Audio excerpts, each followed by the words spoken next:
Hello, all. Good to see you this morning. Sorry for the late one. Was busy playing. Trying to clean up some mod stuff in the. Anyways, YouTube pain in the butt. Triple daughter hadn't thought about that, but the TSA meltdown at airports could keep bad people from fleeing. Right? Hadn't thought about that, Nick. What do you mean by a glint update? Why do we need a glint update other than just getting Jason Cousins in for you guys to quiz them, ask more questions, learn more? Is there something don't know about? I have no idea what to tell you, Lynn, on the Turkish lira. I have had nobody mention, etc., a value on it, so I don't know what to tell you. But as Mr. C puts it, we RV and then we reset. So prices adjust before you ever see a 1-to-1. So I don't think you're going to be able to pick any random currency out there and do well with it because it'll adjust and fix itself before parity. You can quiz them on that Friday. Yeah, is winter finally over for you folks? Is it going to finally start warming up? Millions in prayer today at the same time, 6 p.m. Central. Pray for our nation, children against evil. We certainly need the prayers against evil right now. Lisa in Texas, theoretically, none of the laws passed in the past 100 years or so would be very consequential if we passed or went back to the Republic, I would think. But Zester has a lot to talk about on that front today after Andy Schectman joins us.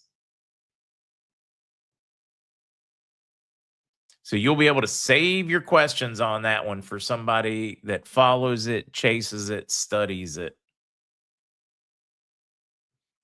Yeah, a lot of us, gas prices, oil prices, it probably does speak well for what Iraq can sustain. But keep in mind, it's going to need those prices high for 10, 20 years. So don't read too much into it. Not in New Jersey, Mark. I woke up to 22 a week ago, was 82. Yeah, I think this is your last ugly spot.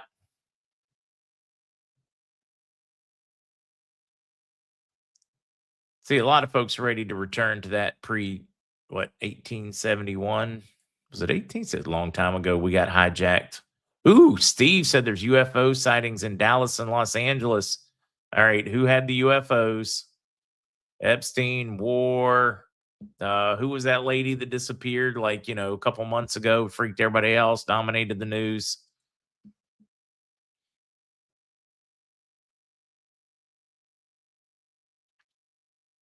Reading a few of these. Let's see, yet another scam. An FBI task force just broke up a conspiracy where people staged armed robberies across multiple states so their clients could pose as crime victims and claim immigration benefits. Why am I never surprised, Bernard? Have you guys been keeping up with the Nick Shirley stuff in California? The hospice, what appears very much screams hospice fraud. Maybe it's not. Screams. Let's see. Chella. I should have brought in a link for that one. Chella Smith. Sudden departure, guys. I don't have all the details.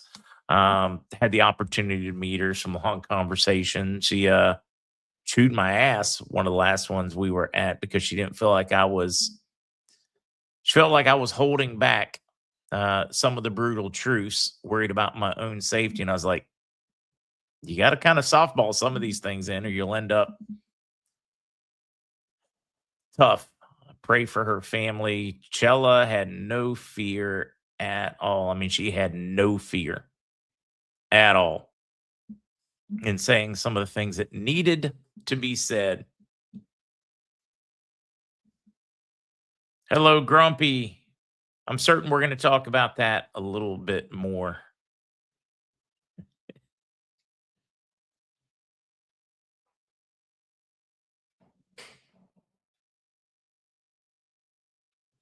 Oh, you're talking about the old lady that disappeared?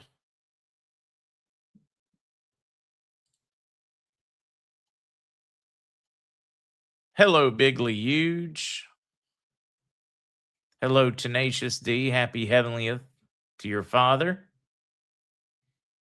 Ooh, I know. I need to stay with it, right? I need to stay a little bit focused. If you're like me and you're getting to that age where you are tired all the time, bloated after every meal, no amount of water seems to help, then listen up. Because recently I was dealing with this, decided to call friend Dr. Josh for some help. Told him what was going on. His response kind of shocked me. Said that I was showing all the telltale signs of a dehydrated liver, not dehydrated like I need another glass of water. Told me it was actually part of the problem. You see, most people think hydration is just about drinking enough water. Here's what Dr. Josh explained to me. Your liver is your body's main hydration organ. If your liver cells aren't getting water at the cellular level, it doesn't matter how many glasses you drink a day, the water just runs right through you. And when your liver is dehydrated, everything suffers. Your energy tanks, your digestion slows, you bloat, you hold on to stubborn weight, your skin looks dull, and you feel decades older than you actually are. Plain water can't fix this on its own, and most electrolyte drinks are just sugar and salt to completely ignore your liver. That's why Dr. Josh, a practicing doctor with over 25 years of experience and expertise, created a daily hydration drink called LTV. It's not just another electrolyte powder. LTV combines a clinical dose of marine electrolytes with taurine to help your cells actually hold on to water, plus milk thistle and dandelion root to support your liver's natural detox function. Told me LTV has already helped thousands of people and has received incredible reviews from customers who noticed results fast. So when I heard enough, let's give it a try. For the last few weeks, been drinking it every day. Happy to report saying goodbye to constant bloating, afternoon crashes, dried out, foggy feeling. Say hello to renewed energy, smoother digestion, body that feels hydration for the first time in years. Powerful stuff. Amazing how much better in such a short period of time you can feel. But again, you're not going to get results like this from any regular electrolyte drink or just drinking more water. Dr. Josh put his 25 plus years of experience into LTV to make sure it actually delivers real cellular hydration, not just expensive pee. So if you're ready to hydrate your liver at a cellular level and finally feel the difference in your energy, your digestion, and your waistline, you can just go to drinkltv.com/MarkZ. I know that's a mouthful. To get your hands on LTV today. And by the way, lucky day, lucky time, because Dr. Josh running a special offer where you can get up to 64% off of LTV for a limited time. Deal's only available through that link, and it's in the description in YouTube and Rumble, drinkltv.com/MarkZ. So you can just find that link in the description. Do yourself a favor, give it a shot. Hello, understanding self. Top of the morning. Booger, you said you were just going out for milk. That was 10 years ago. The kids miss you. It was Booger was headed out for a shot and a pack of cigarettes. Went down to the Dewdrop Inn. Poor Booger catches it from everybody. Linda said, Mark asking for prayers. My husband of 58 years passed away February 18th. He was beginning to wake up to everything. I told him when he died of pneumonia, it had been very hard. Oh, boy. Sending prayers of comfort to you, Miss Linda. Now, I've not seen this. Britt, we're going to need to somebody do us a deep dive, find out what's true. Britt posting, they are saying that 3i Atlas or 3-run, I think it's 3i Atlas or 3-1 Atlas, had a controlled separation and now is in two pieces. I have not heard that.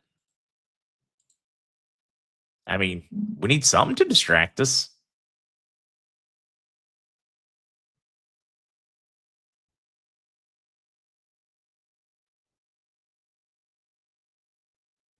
Yeah, I saw that one. The guy who bought insured World Trade Centers just like what 2 weeks or three, like very soon before, or at least that's how the story reads. Now has the tallest building in LA. MSM warns of Iranian strikes in California. All while 4 military drones are missing. It's almost like they're planning the next flag, whatever. No fun Boulevard news.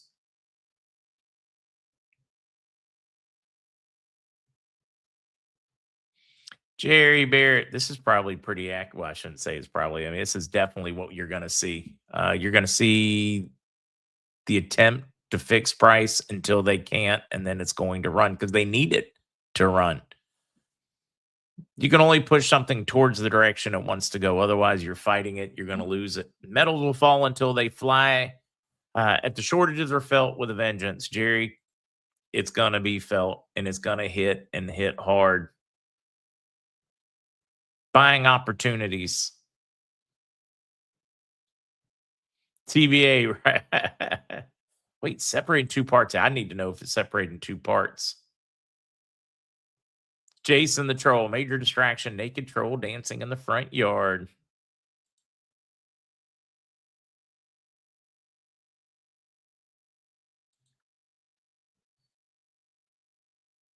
Dan B freaked me out, said we're gonna have drones hitting us. Chances are excellent. Judy, don't panic. Unless you're in that tallest building in LA, don't panic. See, LK said, my son told me yesterday something big happening on March 19th, 20th by biblical prophets. I'm ready, bring it. White Wolf, White Wolf saying, I decided not to say much of what I know as I don't need surprises like before. 45 degrees in the morning today, up to 84 in Carson City. White Wolf, it really is like going back to the cello thing. They really do. I mean, could be absolute conspiracy one, wish a lot and well for Chella, her family, but it does seem that it's almost becoming a phrase where somebody gets truther cancer or a truther heart attack, where just out of just the blue, somebody that we had somebody hits a little too close to the truth, perchance, and suddenly, hey, is it all a coincidence? And we lost so many truthers to just this random, doesn't make any sense. Suddenly they got cancer. Suddenly they had no problems at all, but died of a heart attack or something like that. It does make you wonder if there's some mysterious people out there in Men in Black killing people so that they don't get truth out. It makes you wonder. Yep, way past on the news. Let's get into a little bit of. Oh, wait, it's fighting me again, guys. You're gonna have to bear with me. Try it again. There, it's gonna work. We got it to work. Bond side. My folks with meetings. I got a lot of really happy bond people. They won't tell me what happened. They won't tell me have them if they have money, but they're really content. And right now, two of the contacts, that's all I'm getting. Things went great. Can't tell you anything, but things went great. So I'm a little frustrated on the bond side this morning. Don't give up. I've got more check-ins coming this week in hopes that I can get something that is, I'm not going to harass them, but so much because I'm going to respect if it's an NDA. But if it's not an NDA, I want to know what's going on for you folks. I am still fighting to get that update. Wanted to hit that one right out of the gate before you guys started asking. At WK, I think it is. I very much think it is an NDA. I think things have gone exceptionally well, but I can't confirm it, which is driving me nutty. Not bad nutty, just a little nutty. And maybe that part's fun. All right, Iraq, though, we are seeing a lot of movement that looks very HCL friendly. A lot of things to do with just major changes that were major hangups and in the way of HCL completion just seem to be dropping away, getting fixed, taken care of at a breakneck speed. Parliament obliges federal government to implement a SCUDA throughout Iraq. This was a major problem because they were charging different rates. Officials were making money. Now it is going to be countrywide. This has been a heck of a sticking point. That one, along with the PMF forces, which seem to be getting dealt with right now, and then the rest of the HCL. Now, the Escudo was part of the HCL issue. So when we see this is a big development, really big development. And now we're going to take a couple more. North Oil Company re-export of oil through the Turkish port of Ceyhan. So things are cranking back up. I told you before that it appeared the Kurdish region was trying to take advantage of the situation to get some more concessions. They have capitulated, flowing through from the Kurdish region, but also there's more to this than it appears. A lot more to this than it appears. Exporting Kirkuk oil now as well through the Kurdistan generates 24 million more a day. So they were exporting, I believe it was close to 200, 250 barrels a day. They're upping that to another 200. They're moving towards a million. They are reactivating old pipelines, fixing old pipelines, some of them damaged. It is all hands on deck to get oil out of Iraq, third largest oil reserves in the world. But what makes it interesting is where and how they are getting it out of Iraq. Because for them to be doing that, that is telling us that we have made some massive progress on HCl, on the hydrocarbon laws, like major progress. And it's like over and over and over exporting through the Kurdish region, how much, which individual pipeline. And then we learned that Iraq launches an alternative plan for oil exports. Part of that, of course, is greatly increasing what can go out through Ceyhan, through Turkey. Part of it, they will be going overland. I'm find it very interesting that Syria is suddenly on board and working with, because, well, the whole ISIS, Syrian, oh, gee, I'm going to forget Mossad. A lot going on there. I'm just trying to forget a name.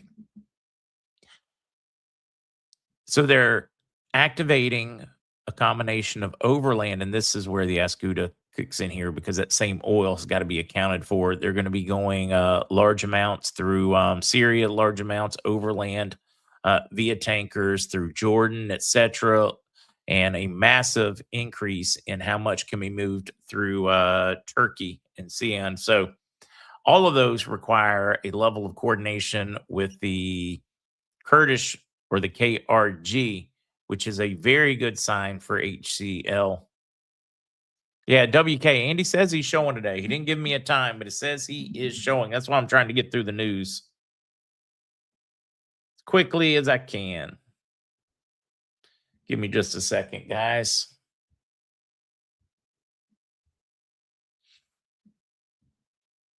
Give me a moment. Give me a moment. Okay, making certain that I didn't see anything there on the Andy part. I'm going to take that one off. There's more news. The news banner is just distracting for me. Somebody needs to wait. Somebody else needs to go to jail for the suppression of evil. Yeah, they put up their temporary person. They agree to go off to jail, get a big fine, and I am certain they get paid $1 million or $2 million when they get out. That's my opinion.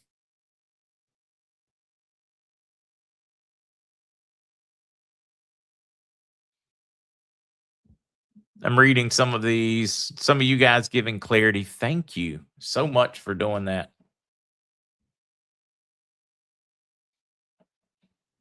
Reading a few of these guys. Just bear with me. Joan, chat keeps freezing on off, depending on how many people are chatting at one time. Computer can only handle so many. Hold on, guys. Somebody's got horrendous timing in the day job. Here, read an article for a second.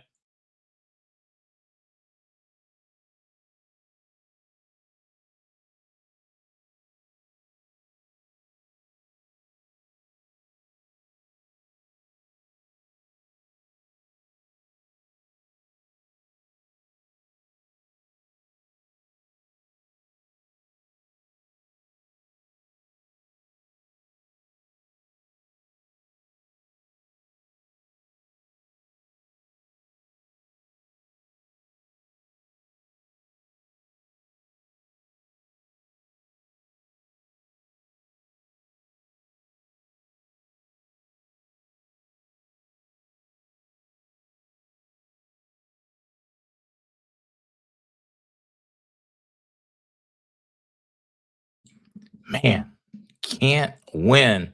Everybody thinks their emergency is bigger than anybody else's. All right. Trey, thank you for that. I do appreciate that one. No, it wasn't my daughter. It was a work related and just would not stop over and over and over. That's somebody that will get a talking to today. Yeah, no, if it was family, I would happily take it. All right. Yeah, no. Yep, calls from the day job. This is a side gig. This is fun doing the podcast with you guys. But I have to keep things exactly where they belong. And and focus on bills and etc. Yeah, Jamie wasn't even the restaurant. All right, where are we at?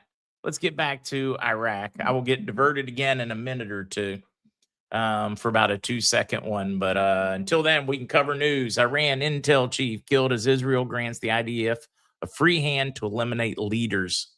Trump muses Tehran could be finished off, saying not this week. Yeah, overland means trucking the oil, Mad Max, trucking the oil. And since you did Mad Max, it's kind of like you remember, oh, what was the guy with the oil tanker pulling it in the Mad Max movie? Oh, geez, I got to remember which one. The Night Ranger. Yeah, anyways. But yes, overland via truck where they don't have pipelines.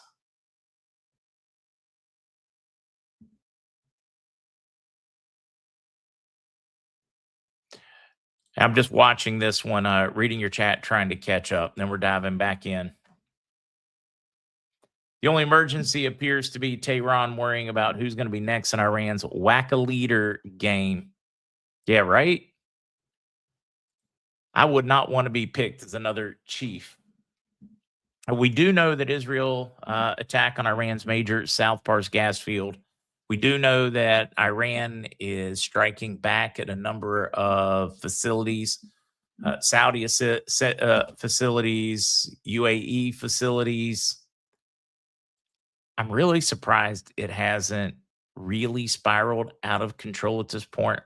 I'm really surprised it's staying on the rails this well. Not that it's staying on the rails perfectly, but I really am surprised. It's been far more strategic than I thought it was going to be. Trump says the war won't be over this week. Iran denies talks taking place. They keep saying that. And I know why they keep saying that. There are multiple people from different segments of the Iranian regime. Some are trying to negotiate, some are going hardline. This is going to be the difference between like the Ayatollah, the religious aspect of the government, the secular aspect of the government, the military part of the government, the bureaucratic part of the government, that you have different parts of the government reaching out should tell you that the Iranian government is in worse shape than they are telling the world. Otherwise, it would be a single cohesive message instead of multiple confirmed messages from confirmed camps.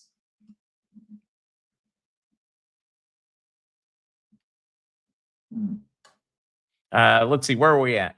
We know we have over 200 U.S. casualties. Well, not dead, but injured. When they say casualties, that seems to be a new word that is confusing a lot of people. What else do we have to? Oh, we got some fun ones for Andy today. UBS forecast 20% gain for gold in 2026. The fundamentals. We're going to talk about that with Andy. Sluggo, we can see you, no problem. I can see you posting, no problem.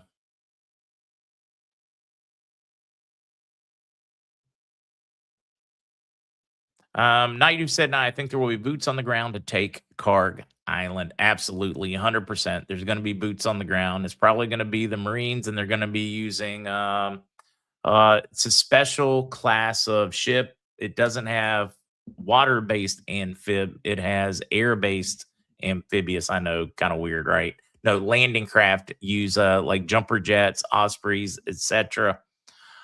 Steaming that direction. No, the assets are in place. I feel very confident Karg Island is going to get boots on the ground and may already have boots on the ground.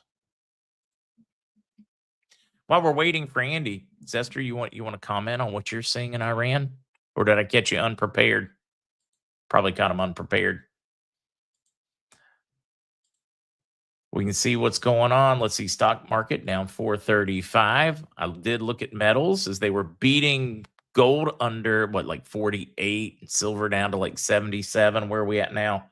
Gold 48.72, silver at 76.75. Heck of a buying opportunity, is my opinion. Jam, do you think we will have martial law before the midterms? No, I don't. Think we may get them at the same time, but I don't think we'll get them before. Mr. Austin Martin, I don't know the timing. Nobody knows the timing. Is it possible? Absolutely possible.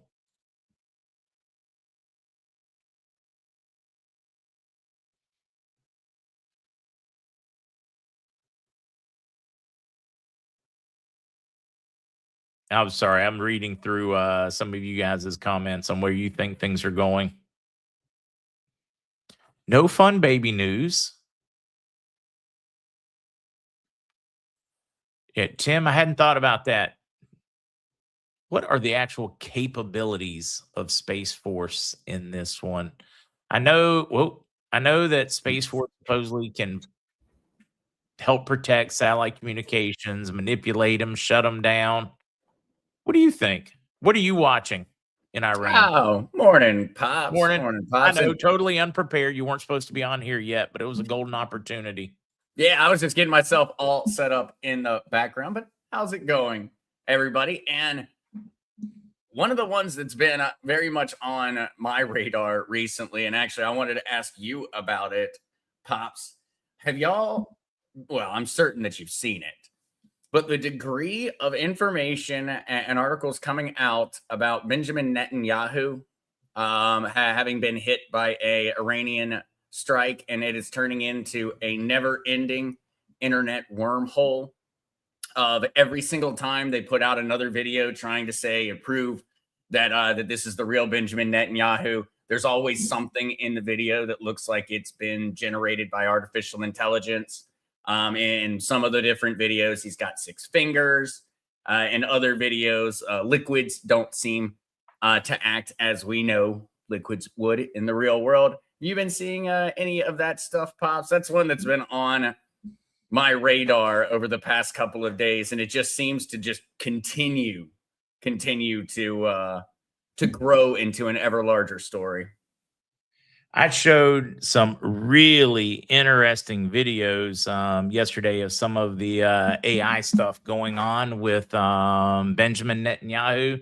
One of them, somebody had just simply taken it because they kept coming out showing it was proof. So they just had fun with the file and played with it. It's going to be worth it. You may have seen this one. Give me just a minute. I'm going to see if I can pull this one up because it is too much of a classic. Well, the crazy thing to me is that it really is. We are in the post-truth era because it's so hard. Yeah, watch this. Yeah, I don't know if the audio is coming through. It's coming through very quietly, but in this one, it's all about the fact that the liquid never moves. Yeah, in the original video, guys, his coffee never moved. He took swallows, he took sips, and the coffee never spilled.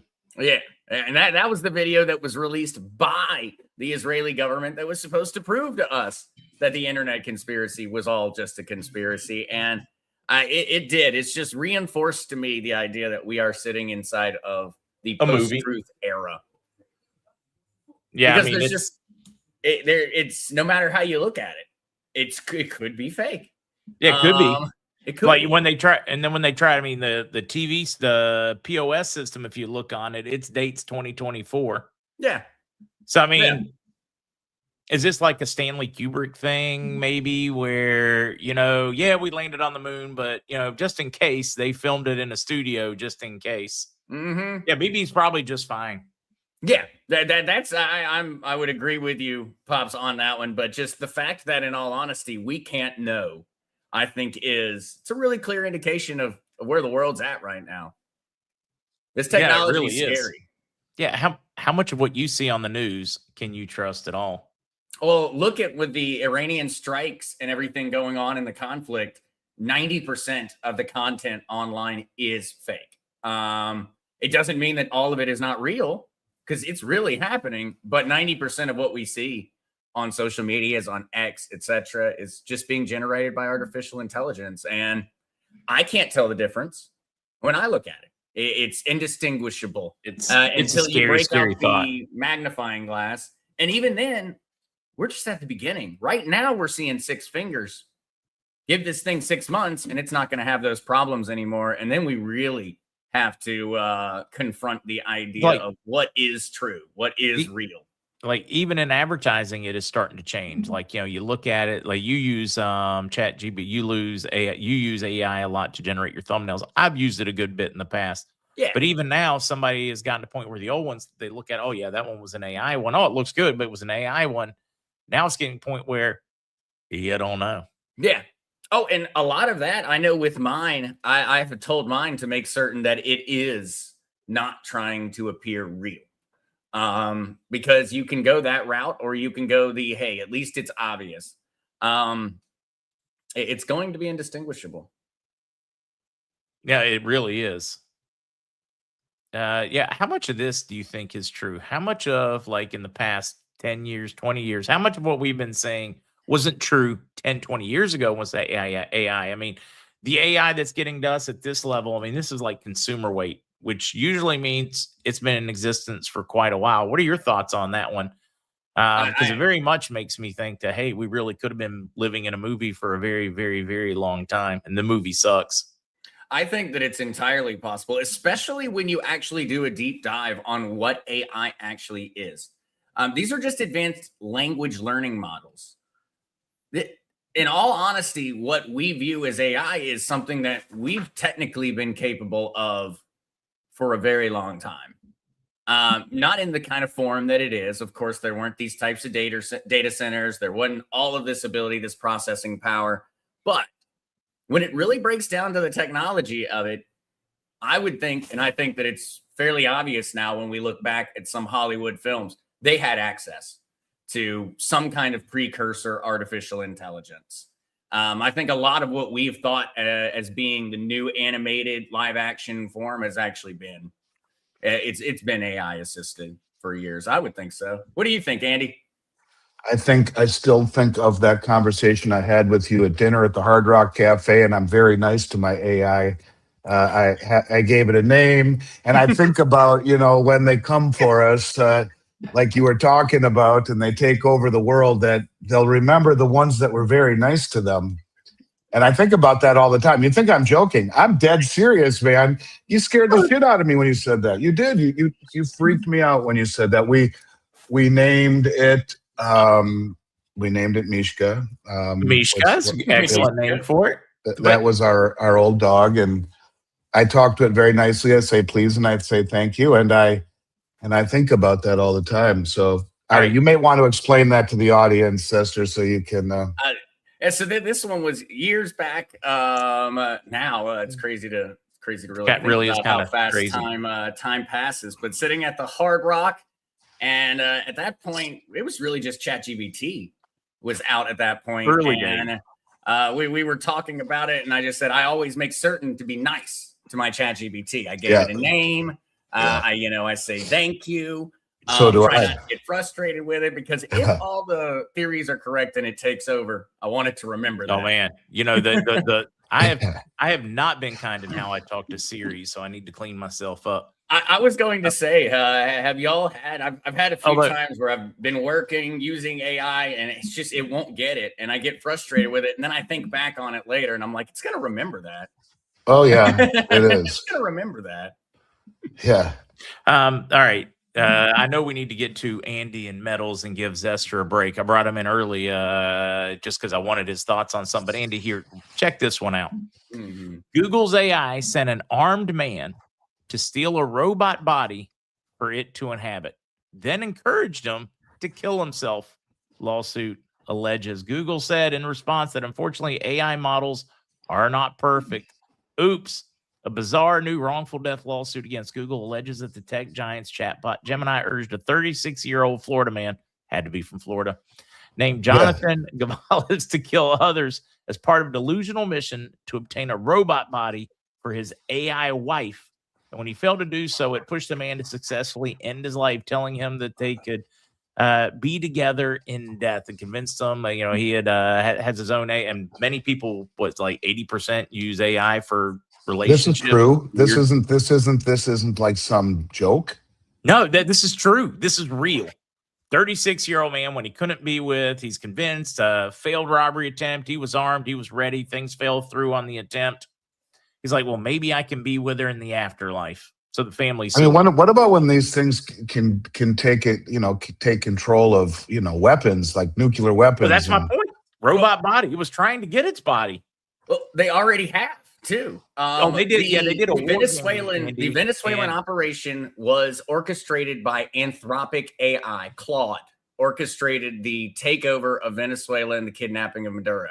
That's why at the very beginning of the year, there actually was that major news story that came I saw that about the fight between ChatGPT or OpenAI and Anthropic, because Anthropic said, we're not going to allow the US government to use our service this way. And ChatGPT said, use it to plan as many military operations as you like. That's crazy. It's already influencing combat. They war gamed the conclusion of Russia, Ukraine. They war gamed using AIs the conclusion for Israel and Iran, and in both cases, about 95% of AI models, it ended in nukes. That's so just if AI was running the war, there would be nukes. Yeah, well, go back to Matthew Broderick. Do you want to play a game? You remember that war games? Yeah. Yep.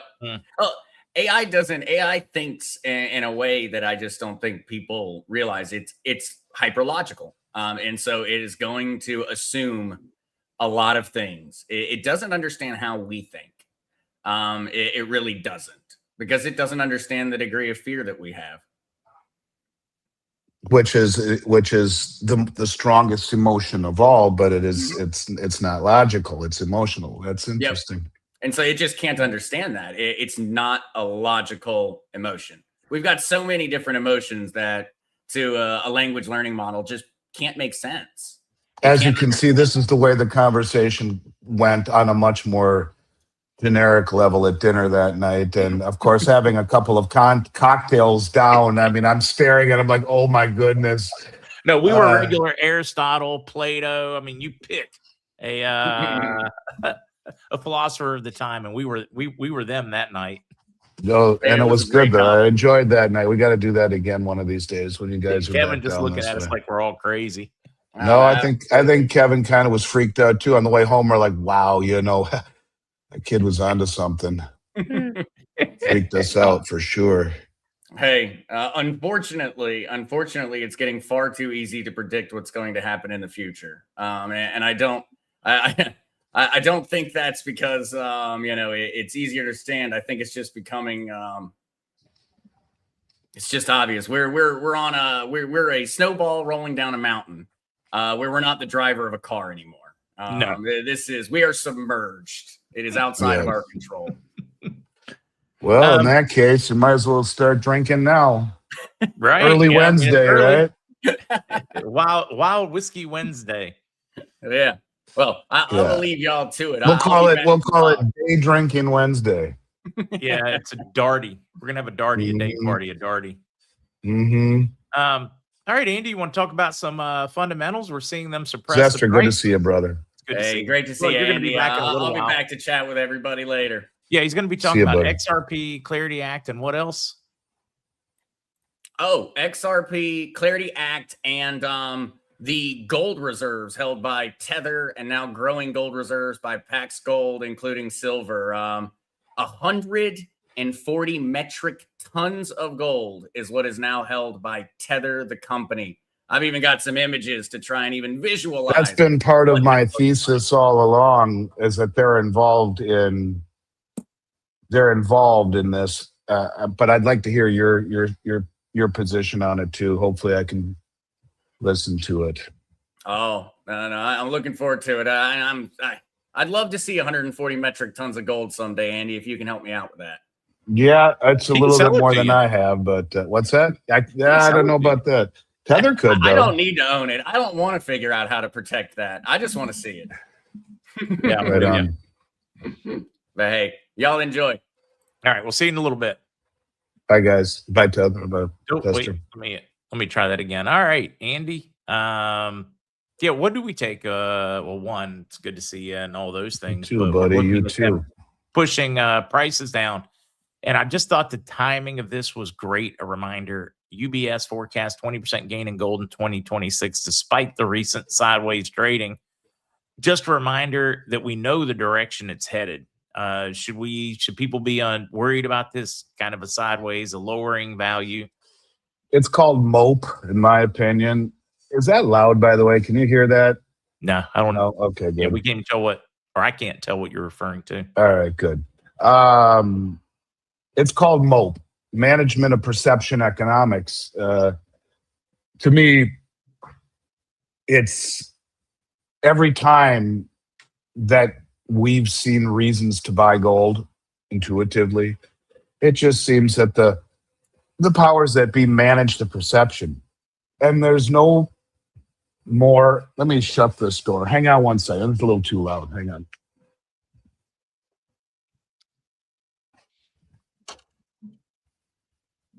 Give me 1 second.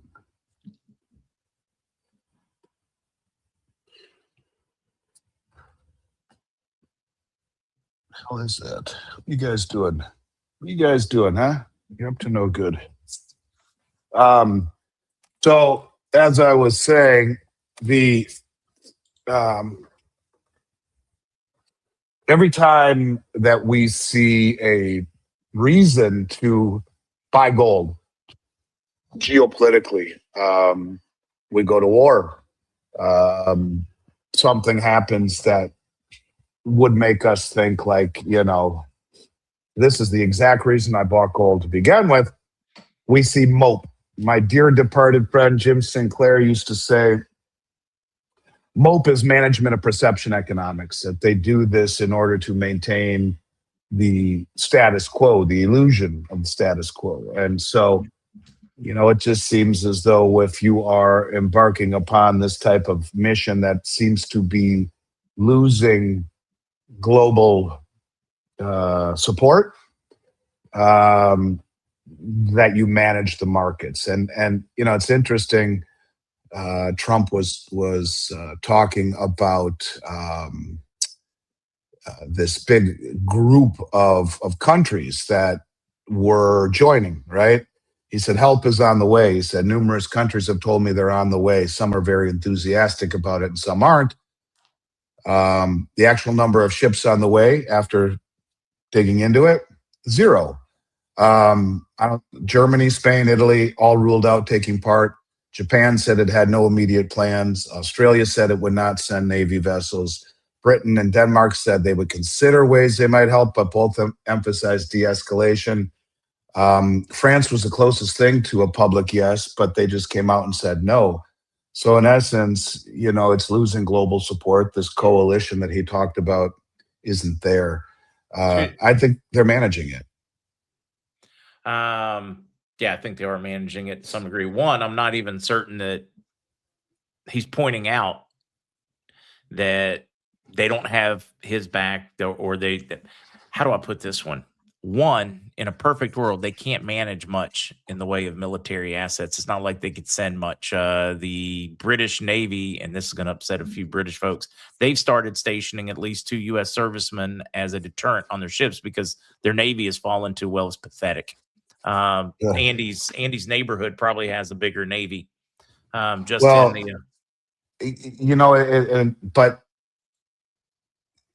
I don't even think we need. Someone said, do we need them?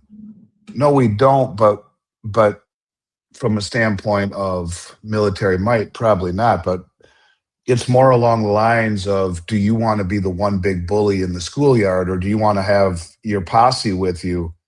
And that's the thing. If you don't have your posse with you, all it takes is one kid to come and punch you in the nose and see how tough you really are. And I'm not saying that we're not. I'm just simply saying it's a lot easier. No one's going to have the courage to come punch you in your nose when you've got 12 of your buddies with you. And it makes me a little bit concerned. It seems to be the only military exercise we've seen in my adult life where we have gone alone, where normally it's this giant coalition of Western support. It seems they're all against it. Another thing that I found interesting was the BIS and a take that they had on silver getting knocked down. But before I mention that, I want to say, look, negativity in this market is something that I'm used to. This is something that is a very contrarian industry. Okay, it's important to understand that in my mind, all this really does is displace the weak hands and flushes out with this emotion, which replaces perspective. And we've seen this at every single correction in this bull market. Same thing, fear, bad calls, yet same result, the price goes higher. I would argue that these pullbacks are not failure. They are kind of a pressure valve being released that rebalances sentiment. So I would argue, do not confuse consolidation with the end of the move.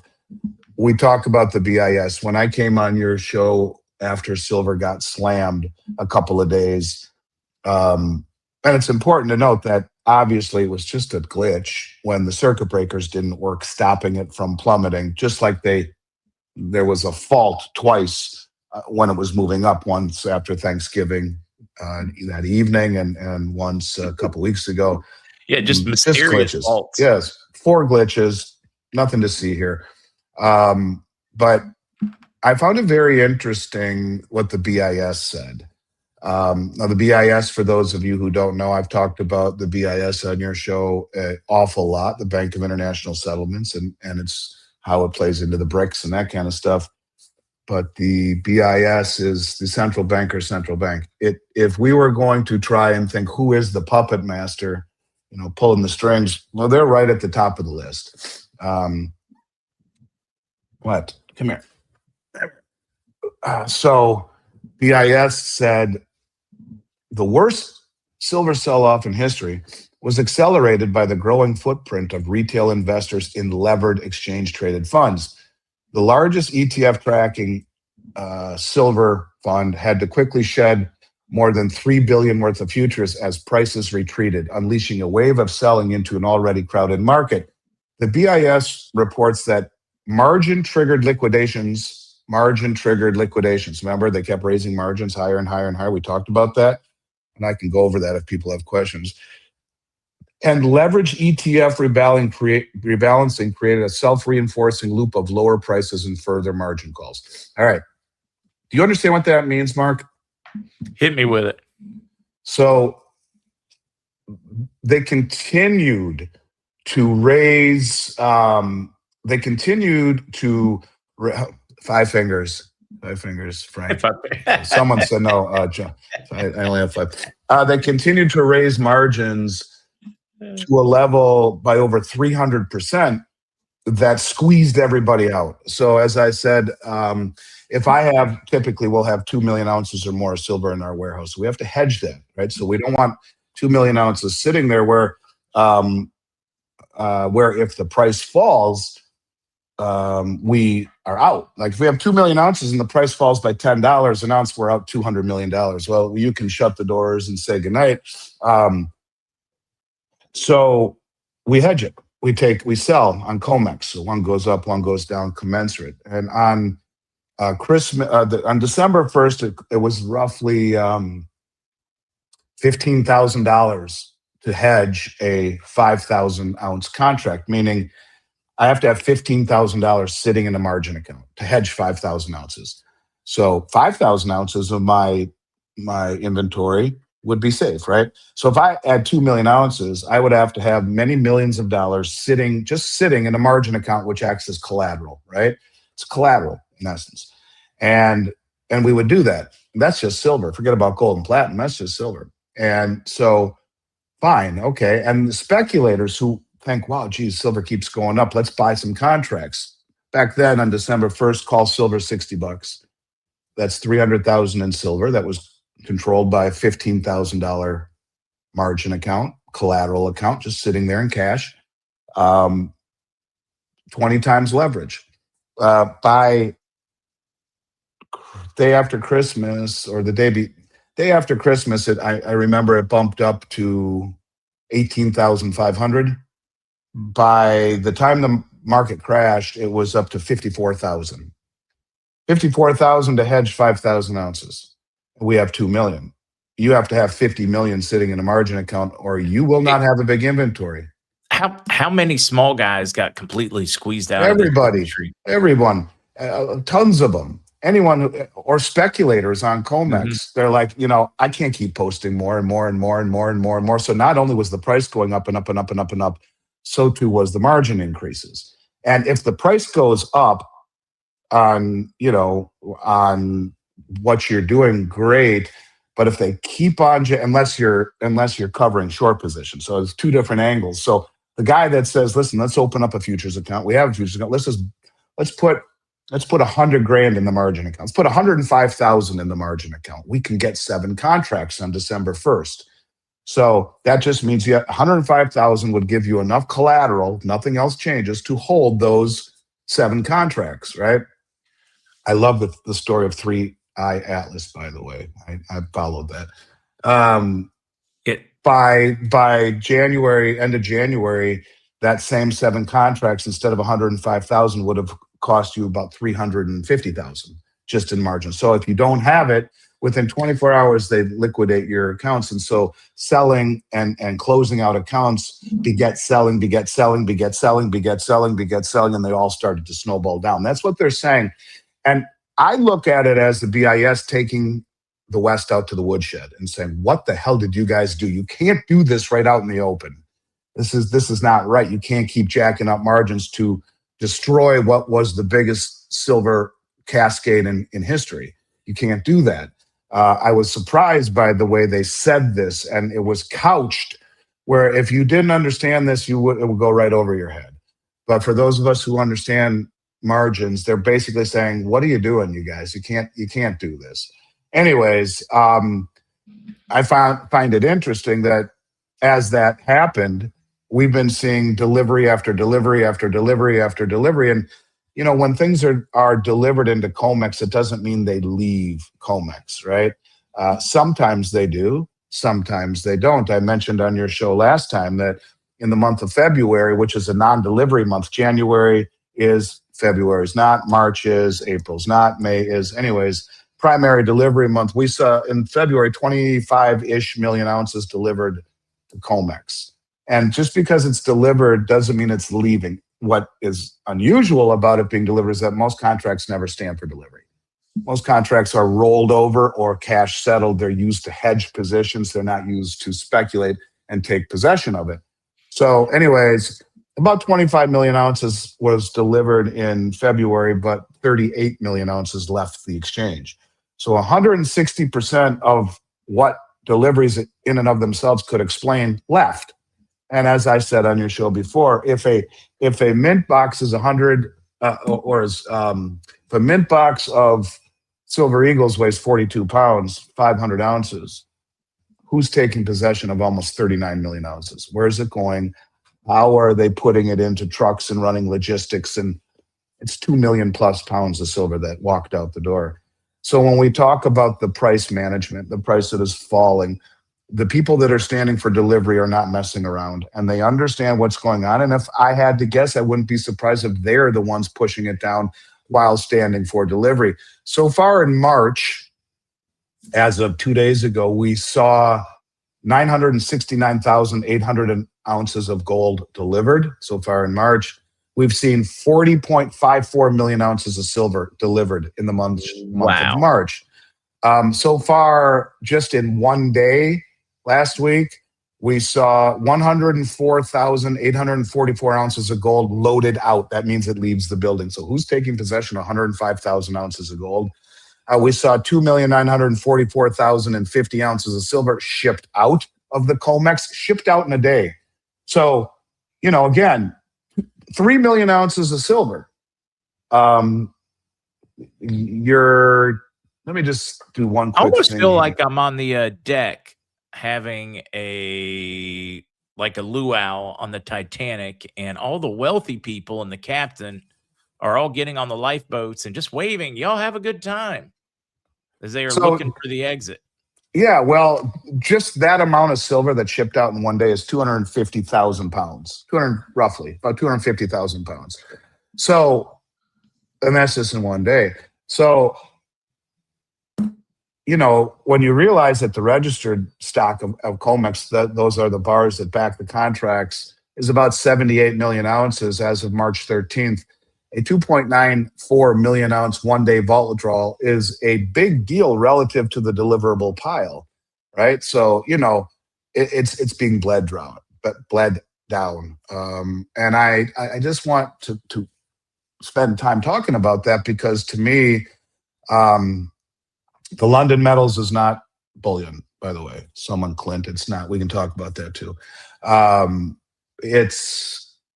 It's just important to me, and I always say this lately too, because it hits home. They used to ask Wayne Gretzky, "How are you so good, Wayne?" And he said, "I never skated to the puck. I skated to where the puck was going." And these people who are standing for delivery are skating to where the puck is going. Do not be misdirected by this. Do not be thrown off the bull by this. How much silver and gold do we have to have in stock to get? Talking about us? Yeah, I mean, I can't imagine. We have anywhere between, at any given time, $80 to $100 million worth at any given time, if not more. But I have accounts at every single major distributor in North America where I could get more if needed. And it is, because we're constantly buying and selling and rotating. I got lots to talk about. So let's see. Another one that was interesting to me, and again, it's looking at things in a different way. There was a report that came out that said the trade deficit had fallen by like 25%, largely because of gold exports for the 3 of the last 4 months. Now, I've been telling everyone about gold coming in. So how is it that gold is going out? The conventional wisdom, what they're trying to spin, which I disagree with, but I guess if it is, it's really bad, is that, they say in times of war, people want gold. You go back to World War II when the U.S. said, we'll help, but we're not going to take British pounds for what you're going to help pay for it. We don't want British pounds, which was the world reserve currency at that point.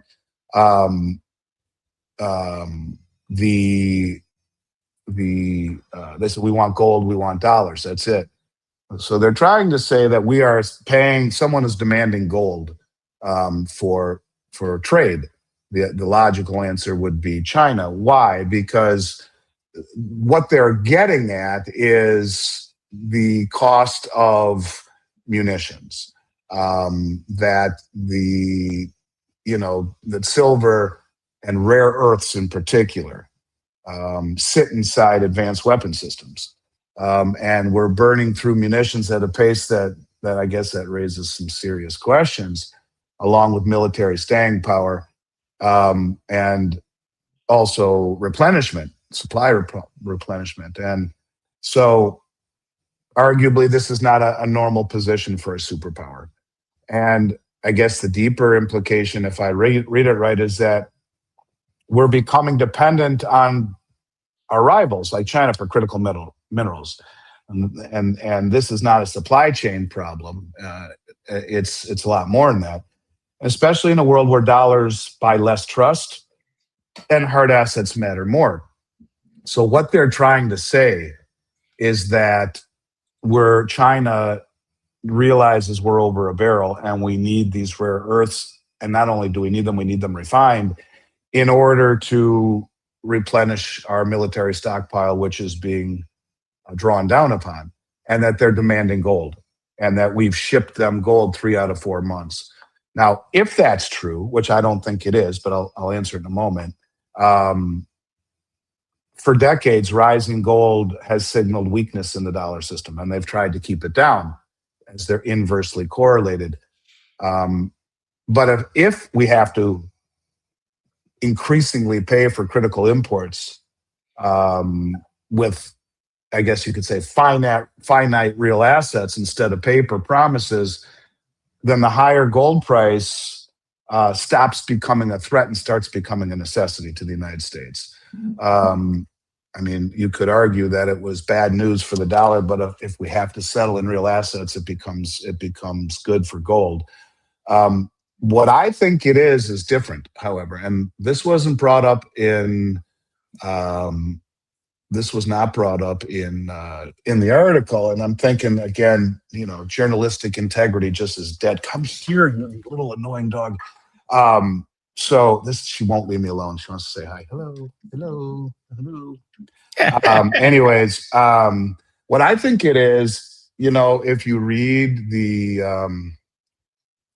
read what's going on with Venezuela, we've got this deal where we're taking in gold doré, right?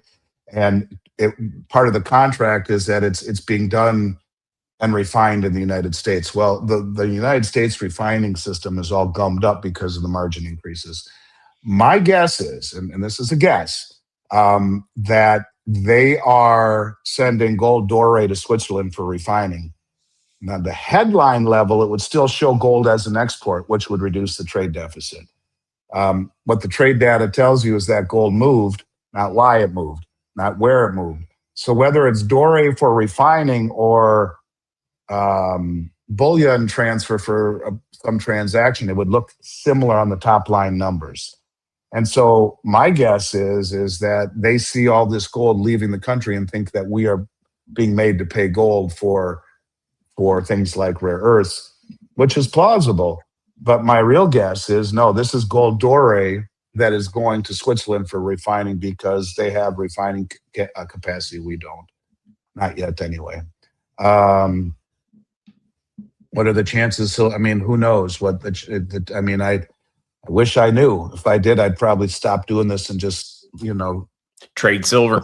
I'd go sit in a sports book in Vegas probably. And, I don't know. I think ultimately, it's funny, and I don't mean that to be dismissive. It's just that my brain doesn't work that way. I see big pictures and trends and probabilities. I don't see little moves or things around the corner like that because it's impossible. Oh, we live in a world. And I know they're temporary. I know the direction they're headed. It's kind of like Gretzky. I'm skating to where the puck's gonna be. Right, like, and it's very when you're playing football, you don't stand at the line waiting for the play until the quarterback throws it. You're running to an area. Right, and I think that in a world of reality, this is a very big deal. What's happening, not only to metals but to the dollar, and ultimately will express itself in much higher gold and silver. But as you can see, what we're going through right now, it's impossible when we're talking about a few days or a few weeks out. What does that say? What about the regular citizens that are converting IRA to silver, buying it to beat inflation? Do you think it's still a good investment to metal to hedge against inflation? I mean, for me, absolutely. But they asked you, not me. Well, of course it is. And again, there's an entire school of investment theory called wave theory, which is Kondratiev and Elliott wave. And it speaks to the cumulative emotions of the herd. And this is what happens when the price goes down. You get this emotional, overwhelming feeling that, is it good? Did I make a mistake? This directs the markets. The people that succeed in investing have the ability to pull themselves away from that. And, kind of like Zester was saying, they don't understand the emotions of it. It's, AI is very logical. You have to look at the logical side of this, take a step back. And I know it makes you nauseous, but look at the reality of it. We haven't seen anything change. In fact, things are getting worse on every level, right? Let me make a case in point about financially how things are getting worse. You take a look at the stock and bond market, all right? What does that say? What would you do if government came to you and said they were confiscating your gold? What are you going to do? You want to go to prison? You do what you have to do you hope for the best, you stay, you prepare for the worst. I don't think that will happen. The people who own gold right now, that Roosevelt right there, That's his confiscation act that he did, first act in office in 33. Everyone owned gold. Now, those of you that do are the pimple on the elephant's rear end. Why is it taking so long to move our silver from our vault to fund our IRA? I can't answer that question. I don't know what vault. I don't know how they're funding their IRA with silver. Doesn't make sense to me. I don't know. In other words, more details. I'm with Yeah. you. Stock and bond markets. We saw the institutions last week, which would be the most. That's a good question. The institutions, which would be the institutional traders, they sold the most S&P futures for a week ever from March 3rd to 10th. Asset managers sold 36.2 billion in S&P futures. The insiders are backing away from the market. You have private credit, BlackRock, Blackstone, these companies that are behemoths that are limiting redemptions. Yes. And, they do what's called gating, right? Gating means, you can't leave. We're going to gate you. They're not, this isn't a conspiracy, right? Because in their prospectus, they do have the ability to allow gating at anything over 5% redemption, but they never do it. Big companies like this are just cash cows. They don't care. So they'll let you take your money.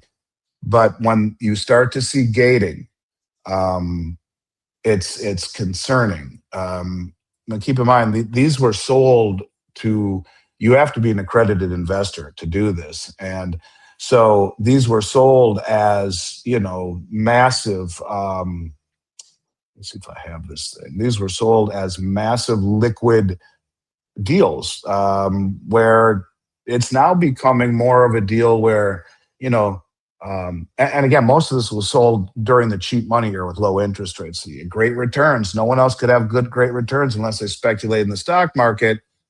But we're now beginning to see that these things that, we thought were liquid really aren't. And the irony behind it is that, which really makes me nervous, is that these were sold, private credit.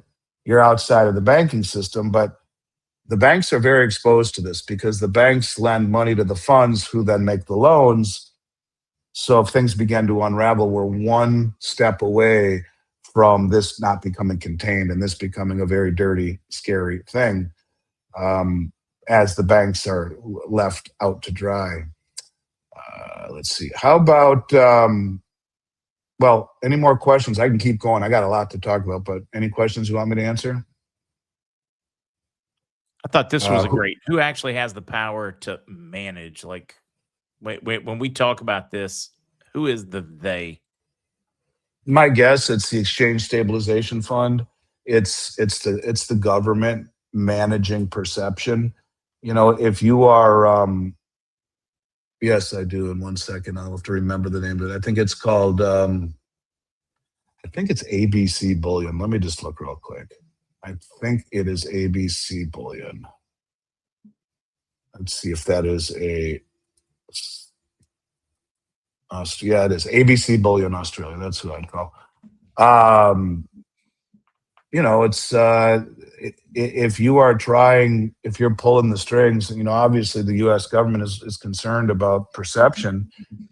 So they would be those in the government that are concerned about the perception of this mission, and of the whole dollar. So my guess, Exchange Stabilization Fund, which would really, to me, is rather logical and also has a double-sided edge to it in the respect that the U.S. government is also standing for delivery, I believe, on gold and silver at massive levels. It's no coincidence that they reclassified silver a critical mineral, and are building something called Project Vault, which is a government-sponsored stockpile. So they're accumulating this stuff. If they can knock it down, which improves public perception, and then stand for delivery at lower prices, why not?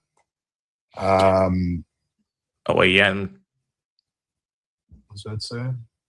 Oh, I was No, talking. that one was just the company looking for one in Australia. You already tackled that one.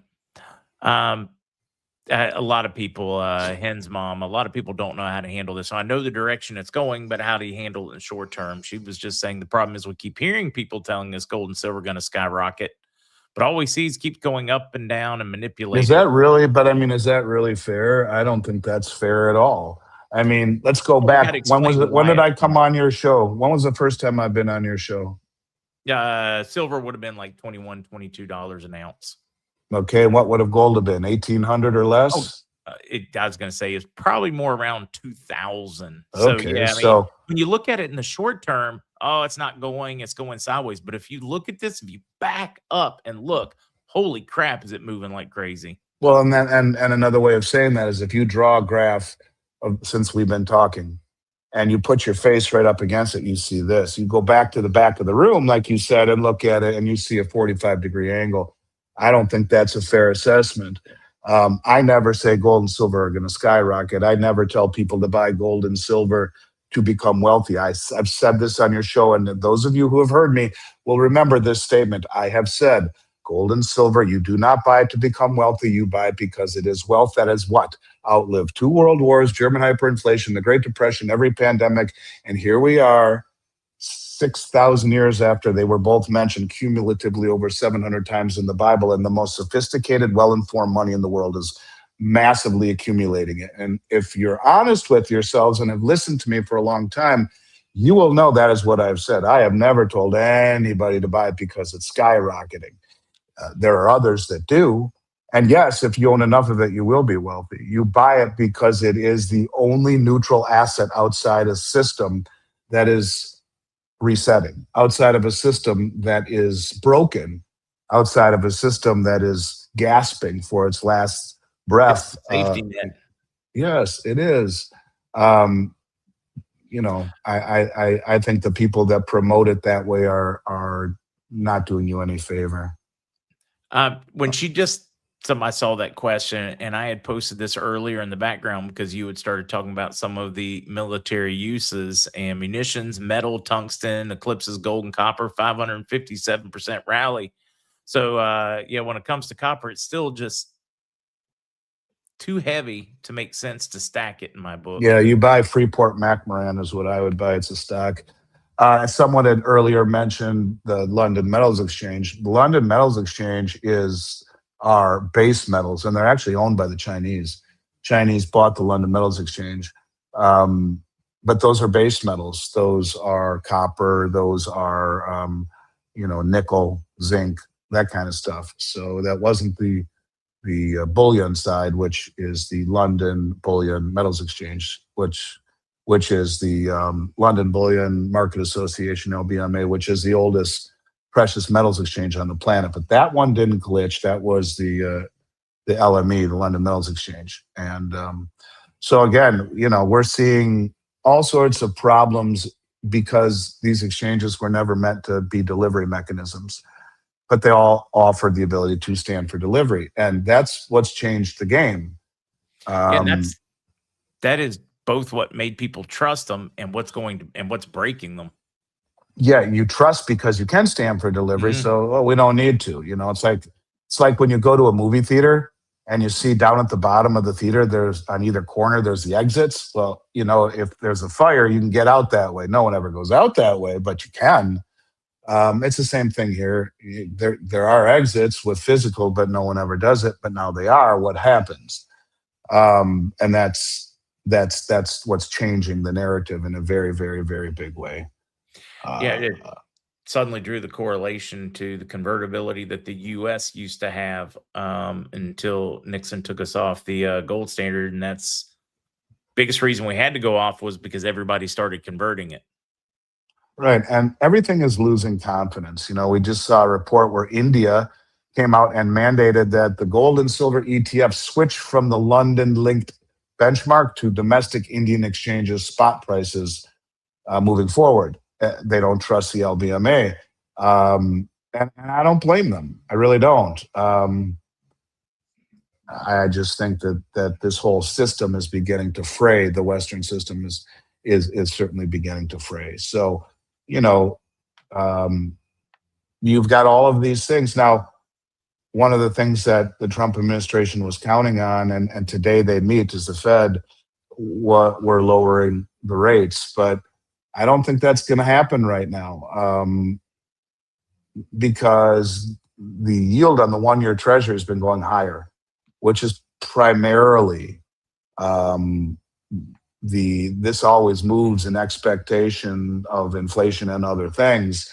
And the bond market is far more sophisticated than any market in the world. And when you see it moving, I think that has eliminated almost all expectations of any Fed rate cuts this week, tomorrow, today, and maybe even the rest of the year, with inflation really coming back.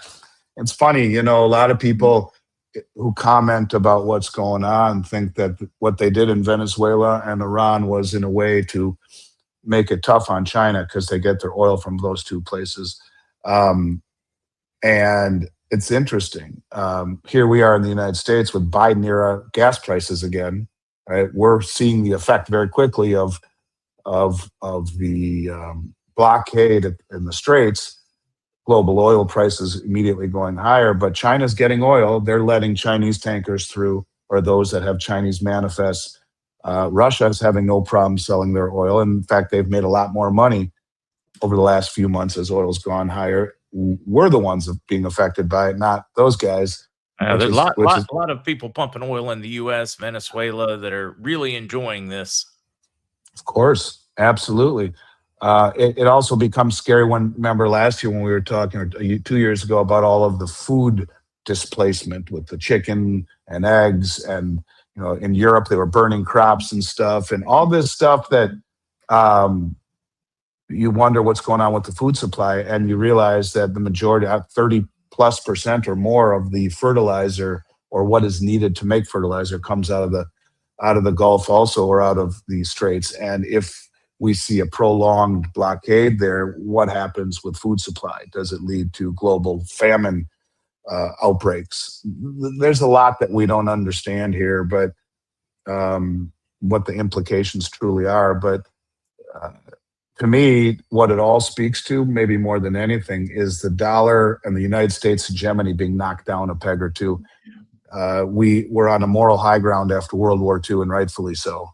But we are not the same country anymore in any respect, and what we are doing is gaining a lot of negativity. It is around the globe, and right, wrong, or indifferent, doesn't matter how you feel about it. The world is not happy with the way that we are going about things in a manner that is certainly not cooperative. It is done with a stick. And now, Trump says he wants to go after Cuba. It doesn't matter what you feel about these things. The perception globally is, I think, becoming detrimental to the image of the United States. That's just my opinion. And I think those are larger problems when we talk about de-dollarization, the need to move away from the West, and to have an exit, if you will, instead of being completely reliant upon the United States, the dollar, the Treasury. These are all reasons to find alternatives, and this is what has led to the BRICS coalition, which, if anything, I think is just being emboldened by what we see happening. No, it's a really tough one to unpack, because the right, wrong, and different, if you are the person that is letting the addict stay in the room next door, and when you cut them off, they're going to be unhappy with you. But you needed to cut them off, but they're not going to be happy with you. So when you stand up, I mean, it's like a no-win going on around the world right now, but it has to play out. Absolutely. What else? What else we want to talk about? Let's see. Andy says, junk silver a person's best buy currently. What's the best buy right now? If I had a time frame, we're selling it at $1.50 below spot. I've never seen that before in my career. Ever. I bought as much of it as I could. Anyone that would sell it to me, I bought it all around the country. I can hedge it. Most don't. The ones that are selling it, they don't hedge it or have the ability to hang on to it for a while because it bleeds their bankroll. But I have done that. because if I'm able to buy it below spot and hedge it, what risk do I have? Well, the selling it to you guys at $1.50 below spot. When I tell you that that is an outlier to a level that I've never seen before, dead serious. I've never seen anything even close to that. So yes, if I'm buying this for my kids or whatever, I'm buying it with a few years outlook. I would say there's never been a better investment ever. During the pandemic for 4 years, I would have paid you between $9 and $11 over spot for as much as you will sell me. Now I'm selling it at $1.50 below spot. That's an anomaly. This has happened first time in 36 years that I've seen. So yes, it is. That's still just crazy to think about. No, Morgans are not considered junk silver, not even close. Morgans are Morgans. Morgans are anything but junk silver. Let's see. I don't even know where to go with some of these comments. Like all these signs are major superpower wanting it's or waning. Yes, they Waning, are. rediscovering, which is it? I think it's waning. I think it is waning. I do. It's waning in that you look at what we do around the world, but yet our military budget is discretionary, meaning we have to borrow to fund it. You look at our financial system, we're 38 trillion in debt and 170 trillion in unfunded liabilities. And a trillion seconds ago was 31,688 years ago. Is our power waning? You could say we're like a paper tiger. We're the strongest country on the planet. But what happens if we didn't have the ability to print money? We're so far in debt, we'll never pay off our indebtedness. It's very similar to like the Roman Empire. You know, when I say that, remember, pretty much all the Western societies, pretty much all the central governments around the world are in the same position we're in right now. That's true. That's true. And that is why a lot of people, you know, they see things that move in kind of the same pattern through nature, you know, this swirling pattern like you see in like pine cones and stuff, you know, where the power a long time ago, you know, go back thousands of years, went from east and then moved to the west. And then we're going back around again as the power moving back eastward. The wealth is guys like Martin Armstrong, who was one of the smartest dudes I have ever talked to. I mean, he's beyond brilliant. It's freaky. It's hard to follow when you talk to him offline. He says that Beijing will be the Wall Street of the world in the coming years, that everything is moving in that direction. Now, whether or not he's right, we'll see. But you can certainly see that the world's commodities are moving in that direction and have been for a while. And that's why this administration is so keen on reversing that flow, I believe. But, you know, right now in China, there is a 13% arbitrage enticement that should have gone away months ago. In other words, arbitrage means you can buy it on one exchange and sell it on the other for a profit. Now, traders would buy all day long here and sell all day long there, and immediately that arbitrage would balance out. It would go away. But it's not going away. In fact, it's been constant because those in China say, you know what, we'll pay way higher than the Western prices. Maybe we'll even knock it down because we think it should be much higher, but we'll knock it down on the Comex, buy some short contracts, and then stand for delivery at a premium and entice them. So if you're a trader, you know, JP Morgan, you can buy 10 million ounces of silver, sell it, what's called exchange for physical, to Hong Kong, which is a Comex contract, have a truck pick things up in Hong Kong and bring it to Shanghai, to their vault. On 10 million ounces at what amounts to about $13 or $14 an ounce premium, you just made $130, $140 million. You can go buy your new yacht in Tahiti and quit. This should have been over a long time ago. But what makes it even more interesting is that once that metal is delivered to the Shanghai Metals Exchange, when it leaves the exchange, the recipient who has it in their account has to pay a VAT tax of another 13%. So in essence, they're willing to pay 25% above the Western price to get as much as they can. That tells you that the dollar price is silly, and that the world is demanding this stuff and willing to pay a much higher price than we say it is. And it should have been gone a long time ago. The fact that it's not tells you this is a game where price is the biggest tool of misdirection. Price is what freaks you all out, but take a step back and look at it more pragmatically. And I'm not talking my book, but it is an opportunity. Every time we see a pullback, there's an old saying on Wall Street: buy the dips, sell the rips. Well, you're not selling the rips unless you're a trader, but buying the dips is a good idea. So what happens if we go gold backed? Judy Shelton's talked about the 30-year gold backed treasury, I think it is, starting July 4th, possibly this coming year. So what happens with metal prices? Does that fix things? Is that a band-aid? Well, I think that they ultimately, ultimately it will be in the best interest of them, the government, to see much higher prices.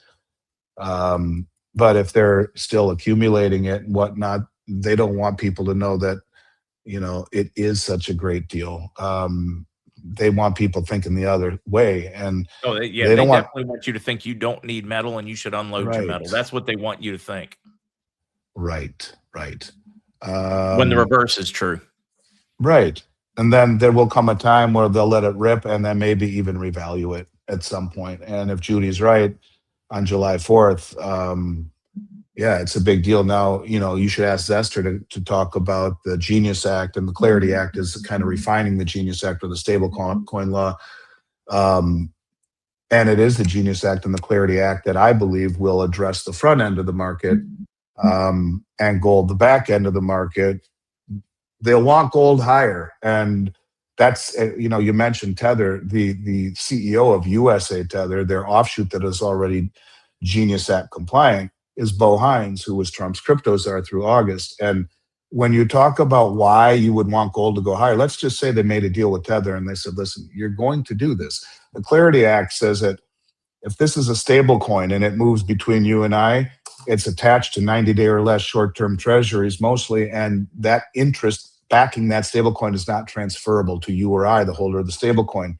The issuer keeps the interest. That issuer, in this case, let's say it's Tether, they're buying gold with it. Why would they buy gold? If the U.S. government wanted them to do it, it would be to debase the dollar, to devalue the dollar and to push gold up higher. Both, one would support Judy's side, the paying off or the backing of the long bond with gold, and the other would support the debasement trade, where you devalue the dollar. You devalue the dollar against gold, not against the dollar index, which is a melting ice cube, because the dollar index is a basket of currencies that continually devalue against the dollar, because the dollar is a reserve currency. These countries need dollars continuously, more than we can give them through trade alone. So they buy dollars in the open market, they sell their currency in the open market, and in relative to ours, their currencies are always falling over time. Not a good way to measure the value of the dollar. You measure any currency or any asset against the one neutral asset that is the benchmark, and that's gold. So when you look at a dollar index, where we were down 10% against the dollar index last year, the dollar was, it was down 150% against silver and 80% against gold. That is the barometer. So the higher gold goes, the lower the dollar goes. And that is the true measurement of it. And it also would then support Judy's idea. Van Eck funds came out and said gold would go to like $239,000 or $139,000 if it lost its reserve status. And this was their emerging market bond team that predicted it, and they gave all sorts of metrics. Well, if you sell a $20 million bond that is due in 30 years in gold, redeemable in gold, that's 5,000 ounces, or it's 4,000 ounces today. But at 139,000, it's like 110 ounces in 30 years. So if you let gold go higher and higher and higher and higher and higher, because these are longer maturity bonds, by the time that there's any payoff, the amount of gold you give away is massively less, and you have a massively devalued dollar, which, if Trump is trying to reshore manufacturing, would be the only way to sell products to the world in a devalued dollar. You can't have a strong dollar and have a strong manufacturing base globally. Doesn't work. All these things make good sense to me. I guess we'll just have to see how it plays out. Sluggo, I've seen your chats all throughout the day. Don't know if there's missing any. Chat's doing weird stuff on us, Andy, like really weird stuff of late. Well, if I don't put my glasses on, I can't even see. It just looks like a bunch of hieroglyphics to me. which is Yeah, really a this getting old drag. I thing just have is good eyes, man. I can see a golf ball from 200 yards away, no problem. But this computer screen, if I were in my office, back at the office, it might be a little better. But this small screen, I can't see squat. Renee wants to know, On Andy, is Miles Franklin going to have a glint type card? There are things that I would love to be able to say right now, but unfortunately, I have legal restrictions on what I can and cannot say. But let's just say there are some massive things on the table for Miles Franklin that will offer things that I think will blow everybody's mind. Andy, I'm a firm believer that at some point the free market is going to replace the central banks. They're going to create, whether it's through crypto, technology, pick a format where real physical metals can conveniently or easily be traded back and forth. And then why do we need a central bank? Once we can do that, why do we even need them? Why do we need Treasury? Why do we need Wells Fargo? I'm a firm believer that technology and the market is going to fix the problems if the central banks don't stand up, become transparent, and stop spending and inflating away our savings. Yeah, well, you could argue you need a treasury, but we don't need a Federal Reserve. Since the inception of the Federal Reserve, the dollar's lost 99% of its value. You could argue some of the things Trump is doing is in an effort to sort of, I need a friend, to sort of take away some of the responsibilities of the Federal Reserve with the Genius Act. If the front end of the curve, if the movement of money is backed by short-term treasuries, anytime money moves, that is synthetic demand for short-term interest rates. That is synthetic demand for the treasury, which will push interest rates down on the overnight lending rate. Well, that's one of the two things that the Federal Reserve can do. They have, mandate on the federal funds rate. Well, if you keep the interest rates lower synthetically, you've kind of just taken away half of the mandate of the Federal Reserve. And you could argue that the Genius Act, while it's not technically money creation, it kind of is, sort of. I mean, it's deep, but it would affect money creation in the fractional reserve system. And while you're taking away a lot of the powers of the Federal Reserve, now maybe that is what he's trying to do. I'd like to ask Zester's opinion on that, but I kind of feel that it's kind of a shot across the bow of the Federal Reserve and what their capabilities truly are. They're not allowed to buy the back end of the market, but they are allowed. What do you think about that, Zester? No, he's been in the background. I've been watching him in the studio. He's like, you have any feelings on that, Zester? Can't hear you. Yeah, I know. I wasn't going to tell him. I had muted myself on the actual mic to make certain I didn't go making noise in the background while y'all were chatting. But no, I absolutely believe that they are trying. Trump has the intention, it would seem, to yank away a massive amount of power from the banks. And what we're watching is the idea of a crypto company become a bank. The line is being blurred to such a degree that at this point, what is Coinbase or Gemini but a bank account? Well, let me ask you a question real quick. One of the things that, wasn't there a period of time where Tether was under great scrutiny by the Treasury Department and they were getting all sorts? So here's my conspiracy theory. Bo Hines, who was Trump's crypto czar and advisor, is now the CEO of USA Tether. They have the largest stockpile of gold in the world outside of central banks. What if it went something like this? When we do this Genius Act, here's how you guys, we're never going to give you a hard time and you'll all make more money than you ever need to deal with. You'll become wealthier beyond your wildest dreams, but here's what you're going to do for it. Number one, when we back the Genius Act with short-term treasuries, and as per the Clarity Act, you cannot transfer that interest. You keep it. You're going to buy gold with it, and maybe Bitcoin, but you're going to buy gold with it, and you are going to, which will devalue the dollar, which will push the price of gold higher, and that gold over time is going to find its way into the Treasury. We'll pay you for it. Do you think that that is something that they are trying to do? Well, there's a lot of oddities going on there, and it's always an important one. People always think of stable coins like Tether, and they make an assumption that what that means is that there's one US dollar sitting in a bank account. And they say, well, that's the backing. Obviously, one token, $1. Tether must just have one US dollar sitting in a bank account. But that's not what they're doing. As you said, they hold gold, but what they hold most of is US Treasury bonds. It's around 80 to 90% of the total backing. Synthetic demand. That's right. And what it's created is a blackmail situation. Because now these stablecoin companies, it becomes a political problem. Because now if Trump is to go out and bash Tether, what's Tether going to do? They're going to dump $180 billion of US Treasury bonds onto the market. That is what's going to occur. They have created a situation where the stablecoin companies have somewhat of a mutually assured destruction mentality. They have leveraged all of this capital that everyone's been giving them for the past 10 years in order to make themselves somewhat bulletproof. They're backed almost entirely by US Treasury bonds. Now they're rotating into gold reserves because that has been fairly new for Tether in the past couple of years.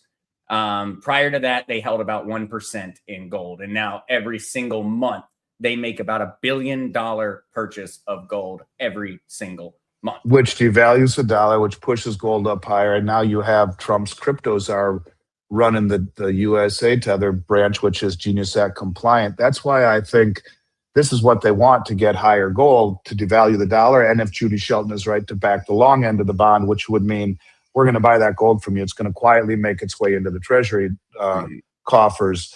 This is just my thought. Now, again, this is conjecture, but you don't hear about Treasury or about Tether being in trouble any longer. No. My guess is there was a price to pay for that. I guess we'll have to see. I don't think I'm going to be able to a question I have very much for you, and kind of placing, I would say this would be my version of the conspiracy theory. Putting the tinfoil hat, and I'm curious what you think on this one, because we have seen in the past couple of months, essentially since the Genius Act passing, we have seen 10, 20, 30 times increases in tokenized gold and silver. Now, I have a somewhat of a throw out there type conspiracy, but as we begin to see tokenization of precious metals, we are going to see massively a change on the global market in regards to precious metal pricing, liquidity, flow. Precious metals are going to start moving around the world in a digital format, 24/7, nonstop, billions and billions of dollars on a daily basis. It's going to happen. I question whether we're not seeing, with this rise in the value of silver and gold, we're not seeing institutional players valuing in the fundamental change to precious metals. Because the value proposition to precious metals has always been the same. It's always been a good idea. But it's never been what it is now. By combining essentially the oldest form of exchange with the newest form of technology, we are able to fractionalize and move gold and silver in a verifiable way in a fashion without moving it. Possible. Right, and that's a big deal, without moving it physically.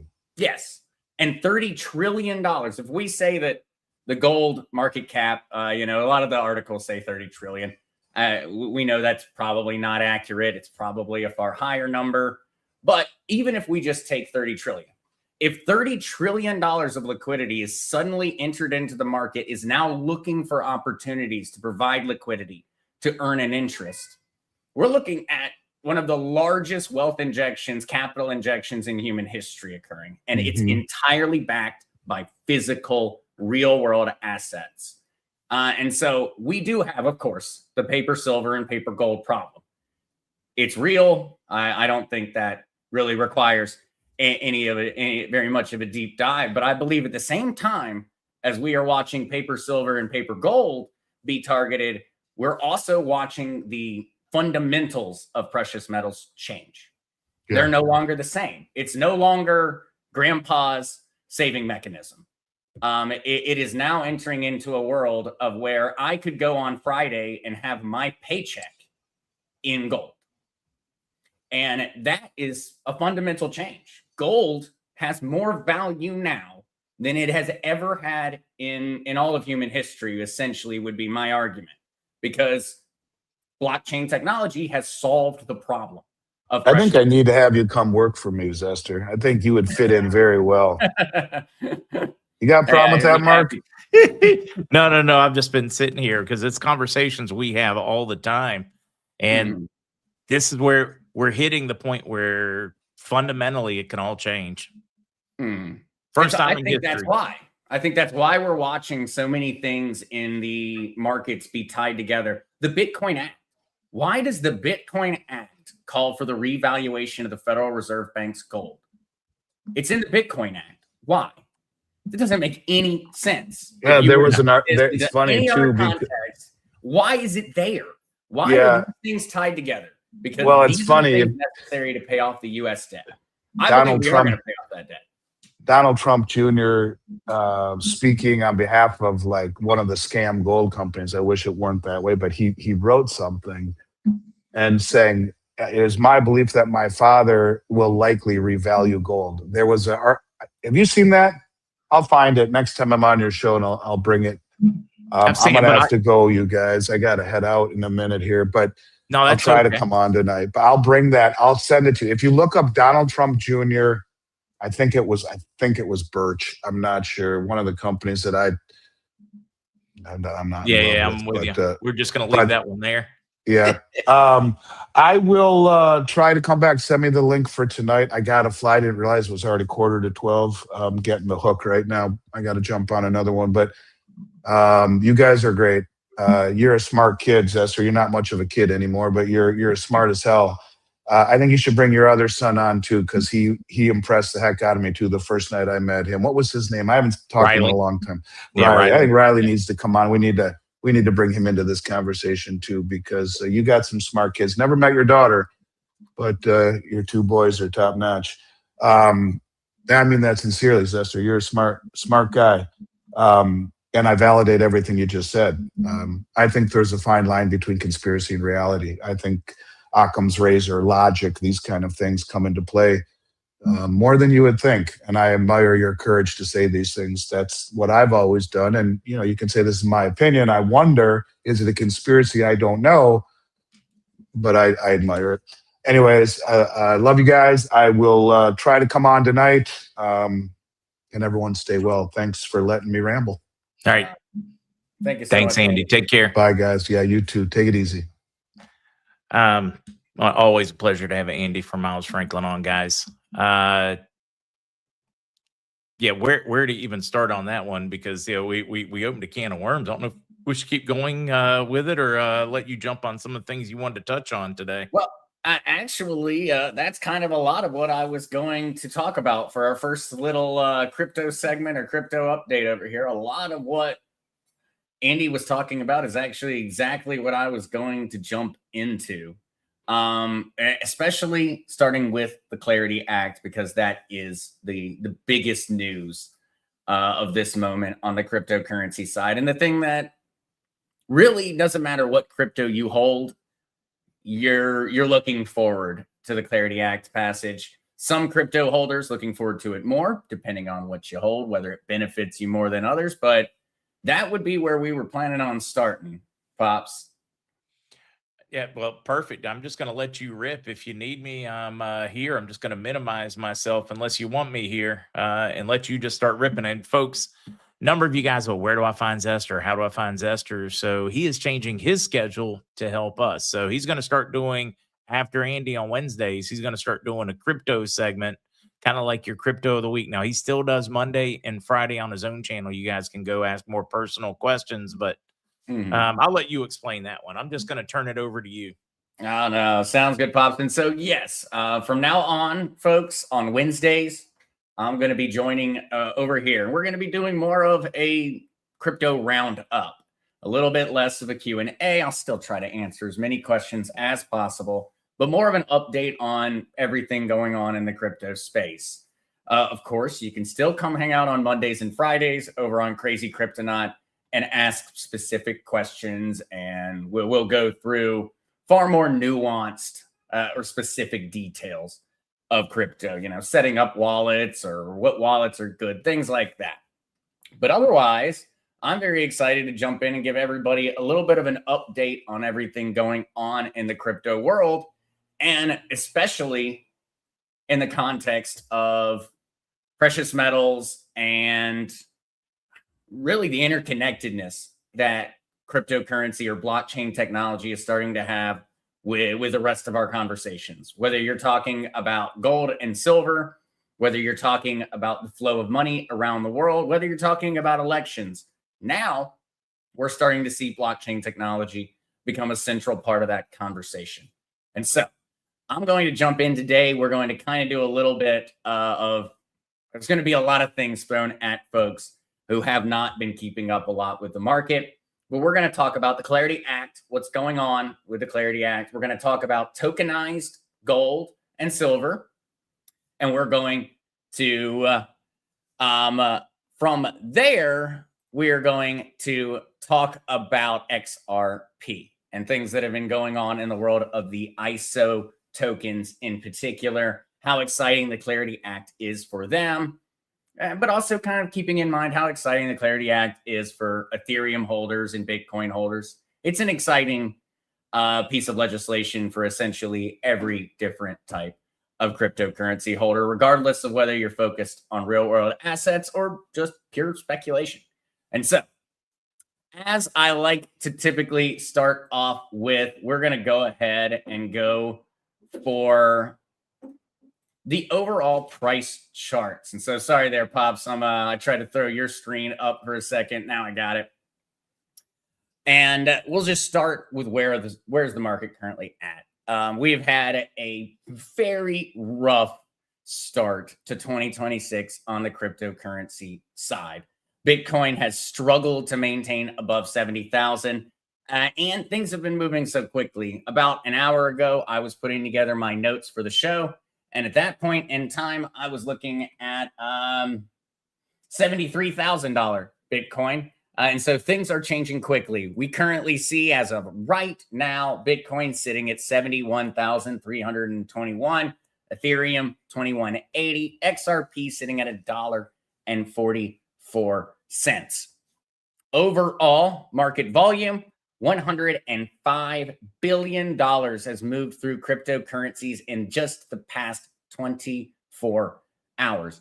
These volume numbers continue to increase. It's a very important metric that people tend to ignore because you're more focused on the price of your crypto. You're more interested in whether XRP has gone up as opposed to, wait a second, XRP is being used far more. Volume has been skyrocketing over the past few months.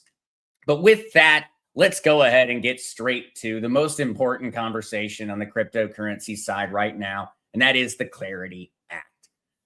For those that are not aware, the Clarity Act is a piece of legislation that was supported, is backed by the Trump administration, and it actually passed in the House of Representatives back in last year, and it passed with bipartisan support. And so back at in the House, it passed at 294 yays to 134 nays back in the House of Representatives. It has since then come to a somewhat of a standstill on progress in the Senate. Why has it come to a standstill? Well, what the Clarity Act is designed to offer, it's setting up the framework for regulation. What's a commodity? What's a security?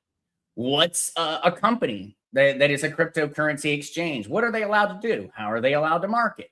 When you're developing a cryptocurrency, what's the legal framework you need to follow? It's where the Genius Act set the foundation for stablecoins. The Clarity Act sets the foundation for the entire future of cryptocurrency in the United States. It provides, guess what? Clarity. Makes sense why it ended up getting the misnomer, the name in all honesty. It's entirely because of that.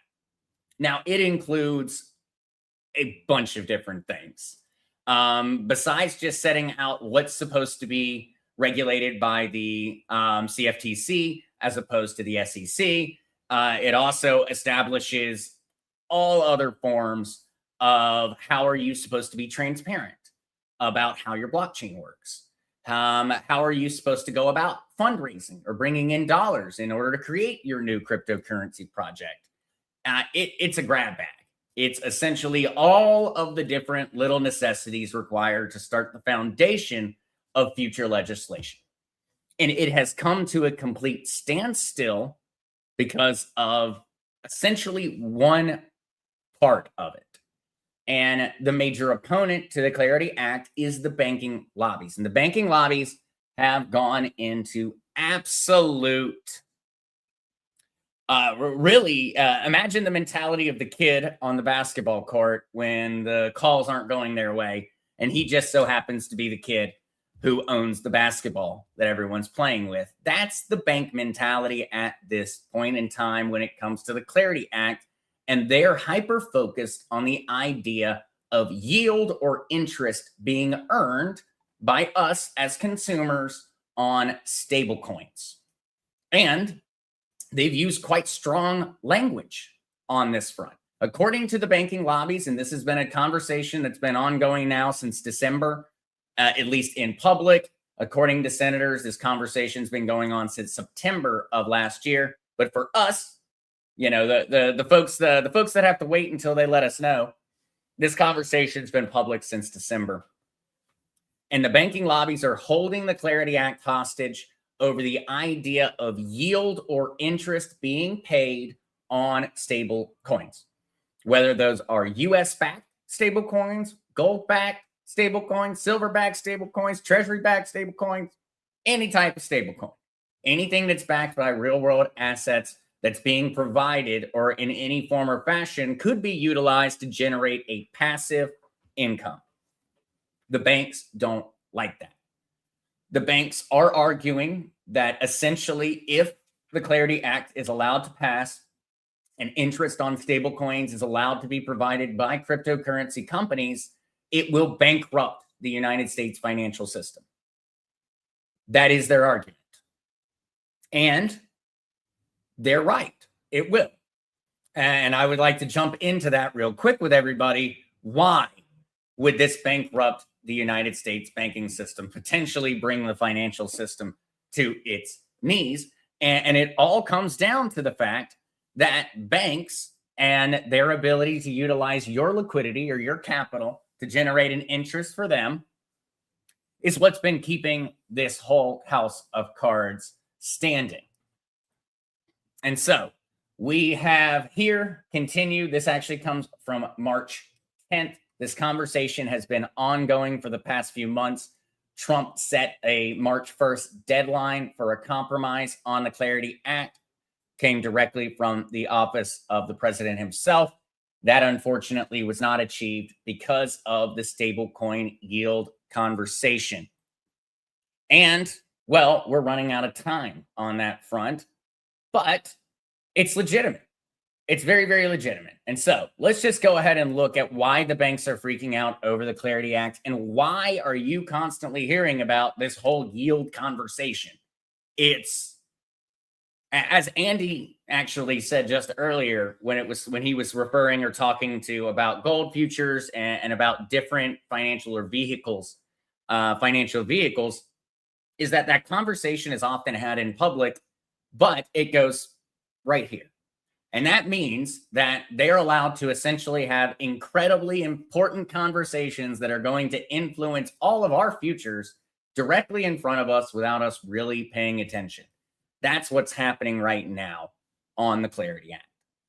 And what it is all being focused on is this interest conversation. And most folks are ignoring it because, well, it's boring, lots of numbers, and it just doesn't really resonate. But honestly, what the conversation is that they're having right now is whether banks are going to continue to control the financial system going into the future or not. This is not a matter of consumer protection. This is a matter of protecting banking profits. And this entire conversation is coming together specifically on the Clarity Act. And so, to recap, the banks are saying that if the Clarity Act passes with cryptocurrency companies being able to offer interest on stable coins, that the United States financial system will collapse. That's a pretty scary threat coming from the banks, and their threat's working. Senators and House of Representative members are scared of this, and they should be scared of it. It is legitimate.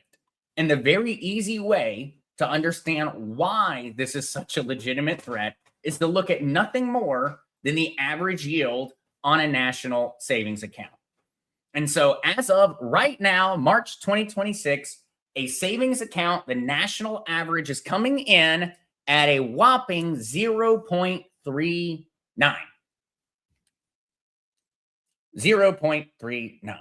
Now, over on Coinbase, where the bank is not taking their portion of the interest on your money that is currently being held on exchange, being held inside of what is going to become the new digital banks of the future, they're offering over 4%. For you holding stable coins that are not locked up, that do not have any fees associated with them, and they're offering it as a monthly compounding interest.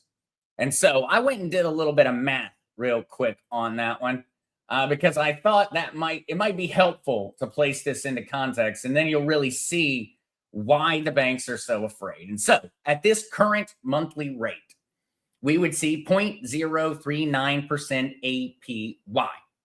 After 1 year, if you had invested $10,000 into said savings account and you had held it there, your $10,000 would have gained $39. You would be sitting at $10,039 after 1 year, sitting at the national average. Now, sitting at the 4.7% APY offered by USDC, you would be sitting at $10,480. And so that would be a over 10 times increase in the interest being provided to us, the end consumer. Stretch this out to a 10-year timeline. This is a savings account after all. Well, your $10,000 sitting inside of a bank savings account after 10 years would be sitting at $10,397. You would have profited $397 for having kept your money in the bank. Aren't you a good boy? The bank sure thinks so, because the bank was collecting the rest of that interest, because the bank was absolutely using your money. They had every intention of using it. The second that you deposit it on Friday, they're trying to figure out how much money and interest they can make by the time you're able to gain access to it on Monday. Now, what if that $10,000 had been sitting in USDC on Coinbase at 4.7% APY monthly compounding? Now, after 10 years, you'd be sitting at $15,920. That is a difference of $5,400 and nearly $5,500 difference between the two different offerings. That is a very easy way of understanding why the banks are freaking out. The banks are freaking out because this is not a matter of protecting consumers. This is a matter of protecting bank profits. And the bank profits are about to collapse. And if the banks no longer have you and I and everyone else pushing our paychecks and pushing our dollars into them, they are going to enter into a liquidity crisis. And that is why the Clarity Act is sitting where it is. The Clarity Act conversation is a conversation about who is going to own the financial future.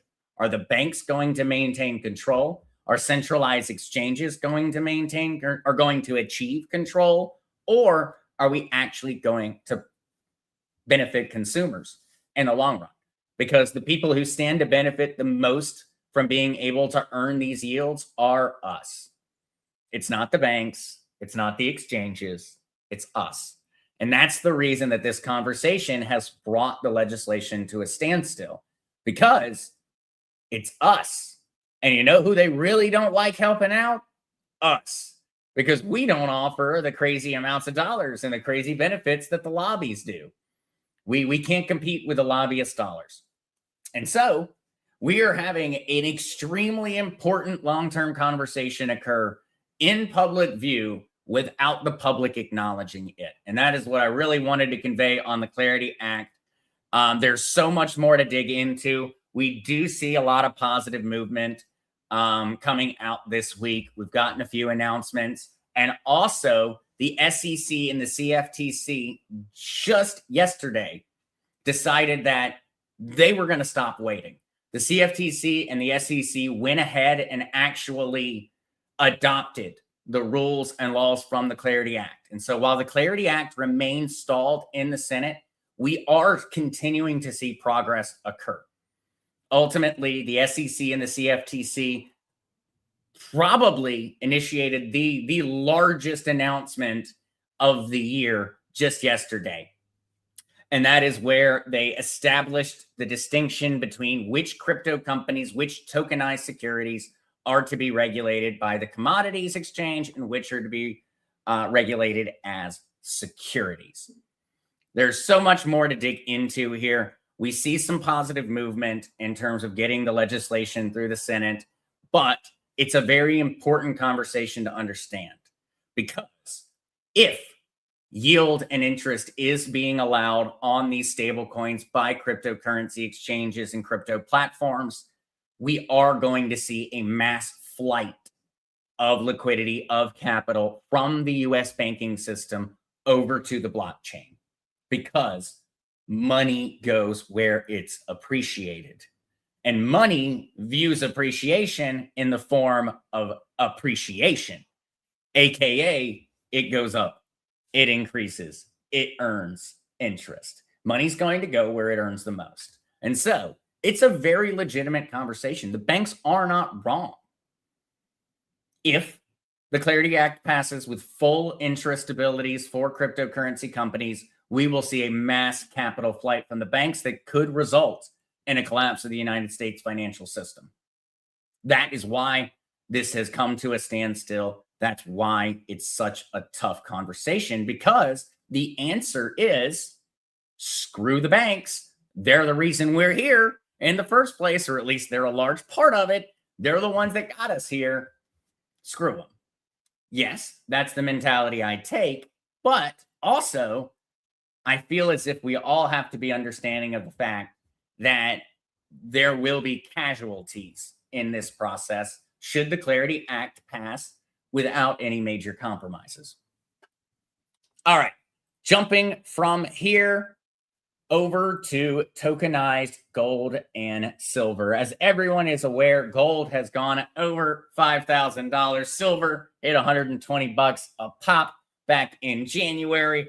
I don't need to tell anyone here about the history of precious metals over the past year. I know y'all are all aware, and we've got Andy to go to on those. But something that I think has not been getting enough attention on this is just how much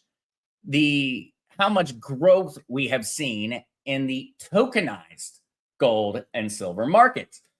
And so we've got two leaders in the market. For those that are not aware, we've got Paxos and Tether. For those that are curious, Paxos would be Pax Gold, PAXG, which follows the value of gold. And then XAUT would actually be Tether Gold, also following the current price of gold. One token of Pax Gold or Tether Gold is backed by 1 gold ounce sitting inside of a bank vault.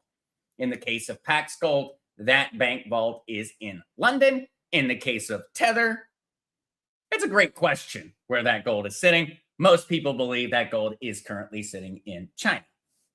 And in all honesty, I believe it's sitting in China or sitting in banks controlled by China. And what we have seen over the past year or so is a massive, massive growth. And so, staggering record inflows starting this month. Pax Gold alone saw a massive $248 million inflow in January, pushing its market capitalization over 2.2 billion. Simultaneously, Tether's gold-backed token has seen its supply surge as the company aggressively adds to its physical reserves, now holding an estimated 140 metric tons of gold bullion, effectively turning the world's largest stablecoin issuer into a major sovereign scale force in the precious metals market. As Andy said, Tether now actually has more gold than most small countries have inside of their central banks, and some fairly large countries have inside of their central banks or their treasuries. To place it into context, 140 metric tons of gold bullion is over $22 billion of gold. I also had a little fun, and I asked ChatGPT to make an image to actually represent how much gold that is. This image is actually not accurate at all. And so an excellent example of AI not being accurate or not being correct. 140 metric tons of gold actually is about the size of an average living room. And so imagine a gold block that's 6.7 feet tall by 6.7 feet wide. I think it's a little bit more wiggle room on that one, but it would fit in an average or a small size living room. I got it in my the pocket. United States. But that's what's been picked up by XAUT over the past years. And we have seen this very, very, very transparently occurring because of the blockchain. And so for those that are ever interested in kind of watching the tokenization process occur and watching as capital flows into these blockchain solutions, an excellent way to look at it is actually to come over to the market cap of the actual token, depending upon the overall growth. This is going to change on a daily basis. It's going to change on a second by second basis. But something that we have seen occur is we've seen constant printing or constant additions of more and more physical gold to the vaults of these different digital asset companies. And so Tether Gold has seen an overall growth of somewhere around 300% per year. They're purchasing over $1 billion of gold bullion a month. Over $1 billion US dollars of bullion a month, every single month. We are watching the rapid growth of the tokenization of precious metals market. And I think that this is a huge win for everyone in the precious metal space, regardless of whether you intend on tokenizing your gold and silver or not, or participating in the slightest. What we're seeing happen is we're seeing the fundamental value of gold and silver be unlocked. Institutional players are going to tokenize their gold and silver. They're going to do it. I promise you, it's happening. We can watch it happen. I do not need a magic 8-ball to know. The reason they are doing it is because their gold and their silver, these static assets, are going to suddenly be capable of massive wealth generation. They're going to be able to utilize that gold and silver that was sitting inside of these vaults. They're going to be able to start lending it, loaning it, generating interest by providing that capital and that liquidity. And what that will do is it's going to massively increase the value over time of these assets. And it's going to create a global marketplace for gold and silver. The value of gold is not going to be different in Japan as opposed to what it is here. The market's going to become genuinely interconnected. There are a variety of different changes that are going to occur as we continue to see this escalation of capital inflow to tokenized precious metals. It's not going to slow down. It's only going to speed up. And, well, we're seeing it across the board. We're also seeing it from the way that the likes of JP Morgan and etc., the big boys, are positioning themselves. And so, how are crypto investors are trading gold and silver on chain in 2026? Tokenized gold and silver have taken over as the hottest trades of the new year. Learn how crypto investors are capitalizing. And so, of course, we know what happened in January, record prices. Since then, we have seen a precipitous drop back down in the price of silver. I believe that to be quite short term, not financial advice at all, of course, but gold and silver continue to outperform BTC on a year-to-date basis as of right now, despite extreme volatility and rapid position unwinds. While crypto's largest asset stalled after late 2025 highs, capital kept rotating into precious metals. Now, over this time, we have seen periods where cryptocurrency and the crypto markets have essentially traded in tandem with gold and silver. That has tended to occur over time for the past 10 years, more than that in the crypto space, but we have seen it occur a lot more frequently, but also for far shorter time periods over the past year or so. And we continue to see massive increases and growth in the market capitalization of all tokenized assets. From tokenized US treasuries, remember, tokenized US treasuries are now offered on the XRP ledger. They're being offered by Ripple. They had a partnership actually with Ondo Finance that is allowing them to provide that. And so we're not just seeing the tokenization of gold and silver, we're seeing the tokenization of everything. And that is only going to accelerate. But precious metals, in my opinion, are one of the most important tokenizations because of the possibilities that brings to the table. You are going to be able to actually get that paycheck on Friday, have that paycheck actually be issued to you in gold, and you're going to be able to go and spend it wherever you so choose, whether that is going and buying a stick of chewing gum or whether that is going and paying your mortgage.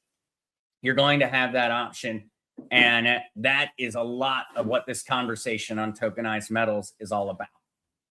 We've seen it grow from a matter of a couple of million to billions and billions of dollars. That is 100x increases in the overall market in a matter of just a couple of months. And as I talked with Andy about that one, I do believe that in a large part, it is not only the eradication of the paper silver and paper gold markets that is currently occurring, it is also a fundamental value change that is occurring in precious metals. This has unlocked their full potential, and it's all over the place at this point. Most of the major banks are getting into it. As a matter of fact, tokenized assets could become a $400 billion market in just this year. Now, expectations for 2028 to 2030 coming out from the likes of Franklin Templeton and BlackRock place the tokenized asset market at somewhere around anything between $4 and $8 trillion just by 2030. And so that's where these companies are going. That's why, as Andy says, institutional buyers around the world are stockpiling precious metals. Of course, this is just my opinion. The tinfoil hat comes out slightly for that one. But to me, it seems like a very clear indication we're starting to see the markets price in the fundamental change to precious metals. Now, moving from here, let's talk XRP for a second. I know a lot of folks, for a lot of folks, that's their big one. I know for me, that's actually the cryptocurrency that I hold the most of. I do have diversification. I've got a lot of others, from Bitcoin to Ethereum to Chainlink to Stellar. But when it comes down to it, well, XRP has still got to be, by a fair margin, the largest position. And it's one that I'm extremely excited for with the Clarity Act and with what's coming out this year. For those that are not aware, XRP has been going through the banking process and actually becoming established as a regulated bank in the United States. XRP has been forming partnerships with pretty much every major financial institution, bank, central bank around the planet. And they have been massively, massively pushing towards the tokenization market. As a matter of fact, just last year, RLUSD, that is the XRP or Ripple US dollar stablecoin, launched. It has seen massive, massive growth on a regular basis. They have also launched their tokenized treasuries through their partnership with Ondo Finance and are now moving towards more and more tokenization models. I, in many ways, view that as the catalyst for XRP's price beginning to go up. It's going to be based around these real world assets. That's what the blockchain is the best at. It's not the best at being built on. It's not like Ethereum. It's not like Solana. It's not like other blockchains. It's a consensus mechanism. It's designed for a very specific purpose. It is an institutional blockchain. And so what that means is that the Clarity Act is extremely, extremely important because all of the ISO tokens are sitting in really the best position to take advantage of the Clarity Act. The Clarity Act is going to provide the ability for institutional players to start moving their capital onto the blockchain. What word do we just use to describe XRP? It's an institutional blockchain. What is Stellar? Stellar's not designed for me and you to really use it. It's really not. XRP is not really designed for me and you to use it. It's really not.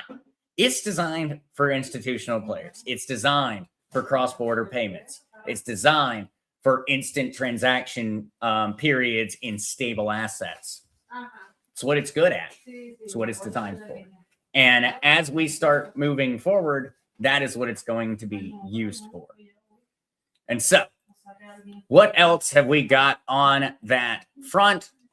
What we have seen, and this one's very exciting on the XRP side, XRP ETFs continue to outperform the rest. I mean, Bitcoin, Ethereum, Solana, Dogecoin, all of them.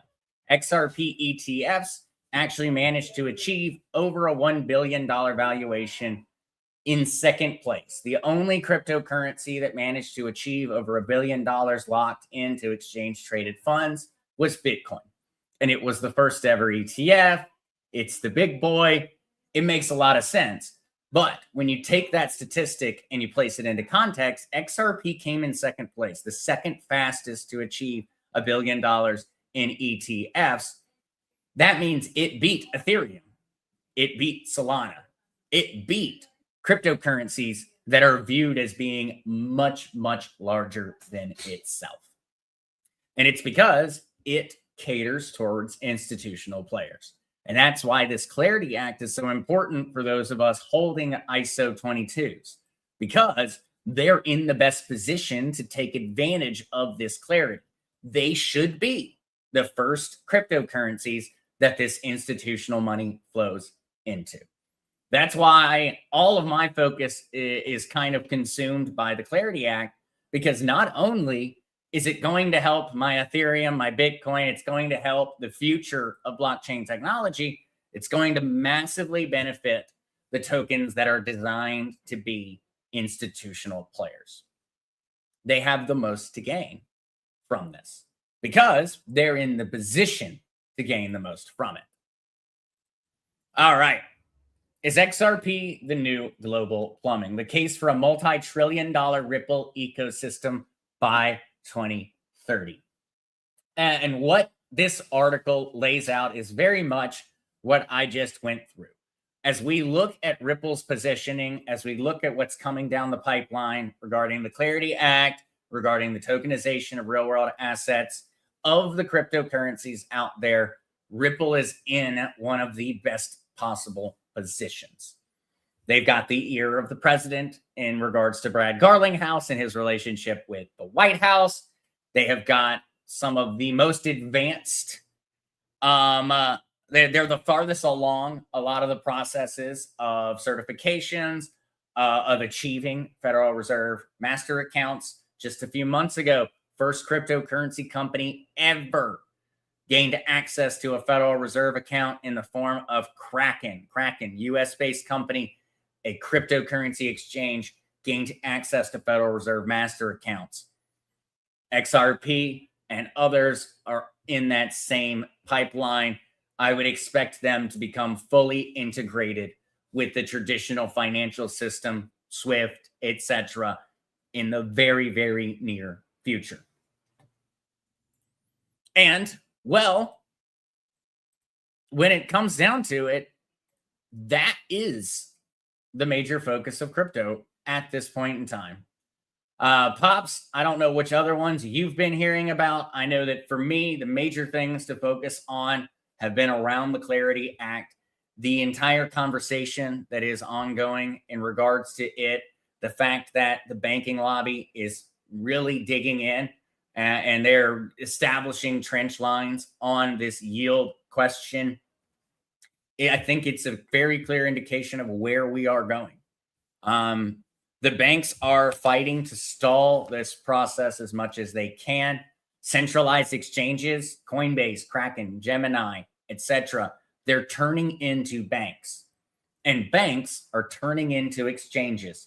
Just last week, Wells Fargo patented WFUSD. That is Wells Fargo's stablecoin. Now, how many of them are going to start offering crypto? How many of them are so late to the game? In other words, they finally saw the writing on the wall because banks fought it and fought it and fought it. Now I think we're starting to see them go, we're getting ready to be dinosaurs. We're getting ready to be Blockbuster.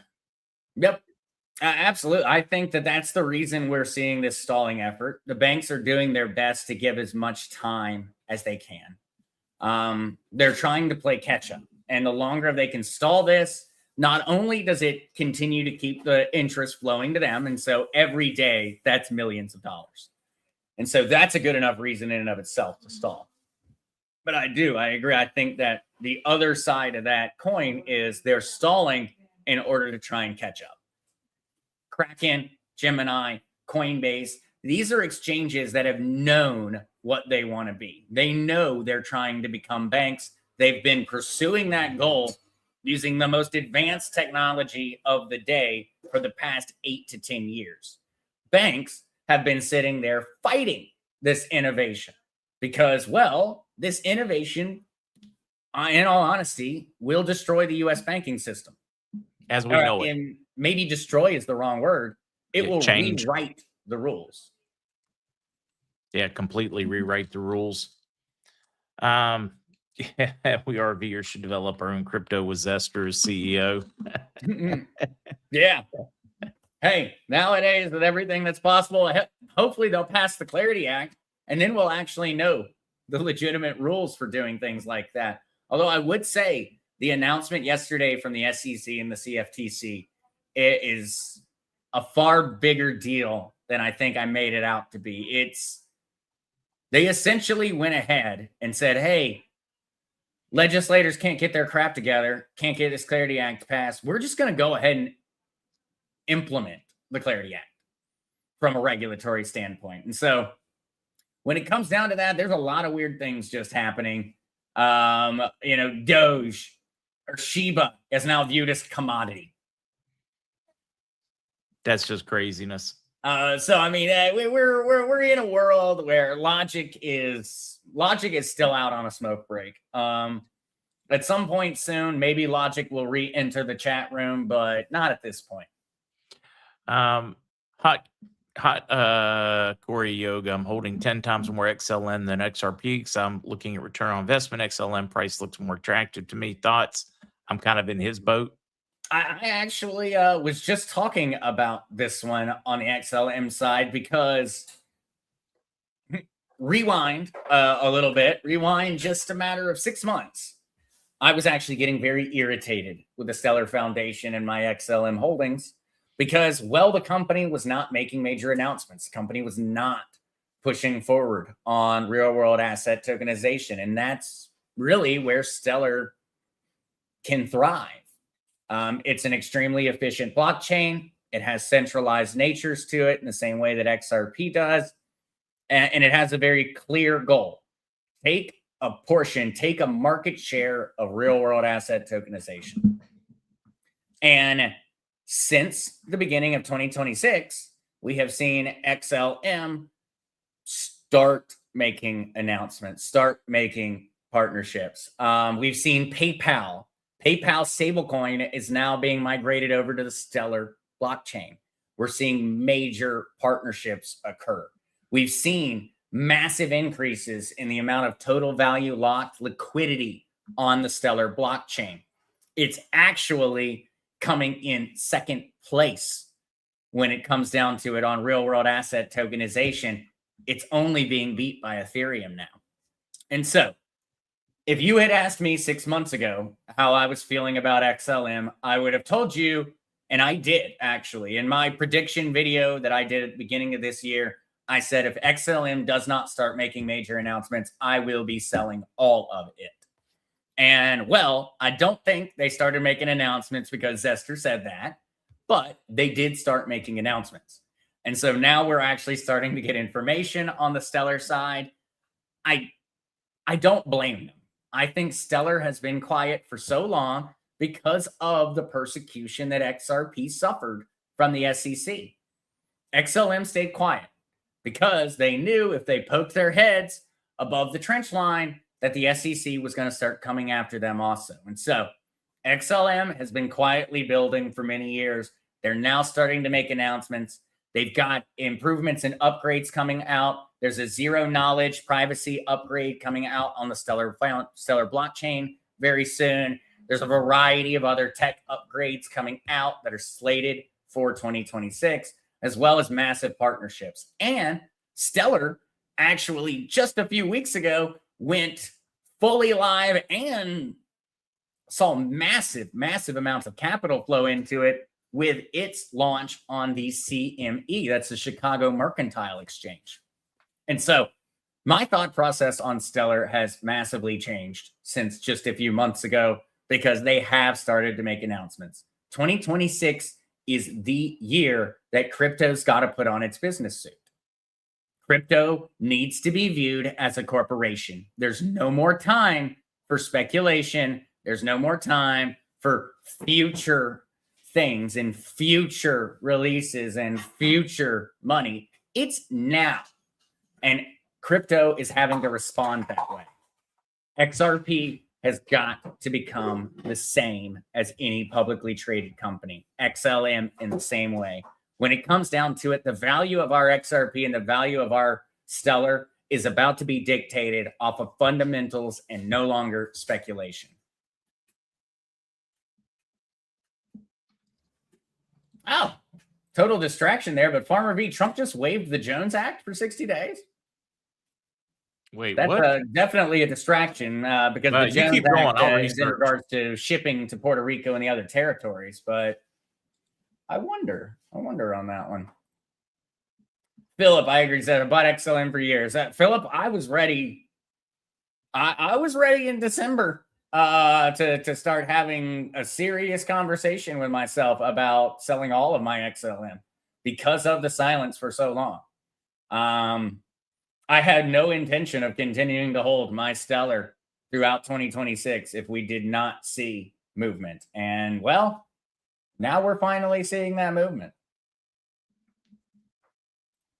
All right, though. Pops, I got one last one because, yeah, that covers everything on the crypto side. Just postpones it waives it for 60 days to lower gas prices. Okay. So that's it's interesting. Might have to do a little more research, but I just did the quick lookup while you were talking.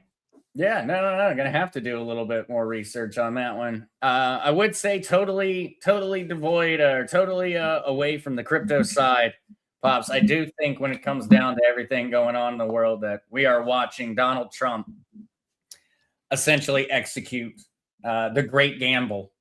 It really is. He's all right.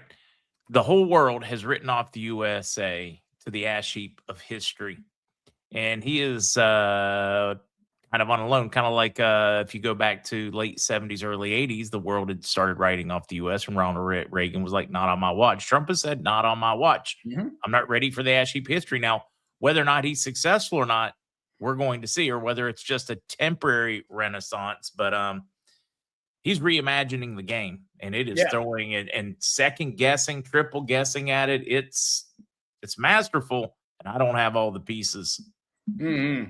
No, I think that he is. He's initiated the great gamble of American history. He has said now is the time to avoid World War III, or at least to push it decades into the future.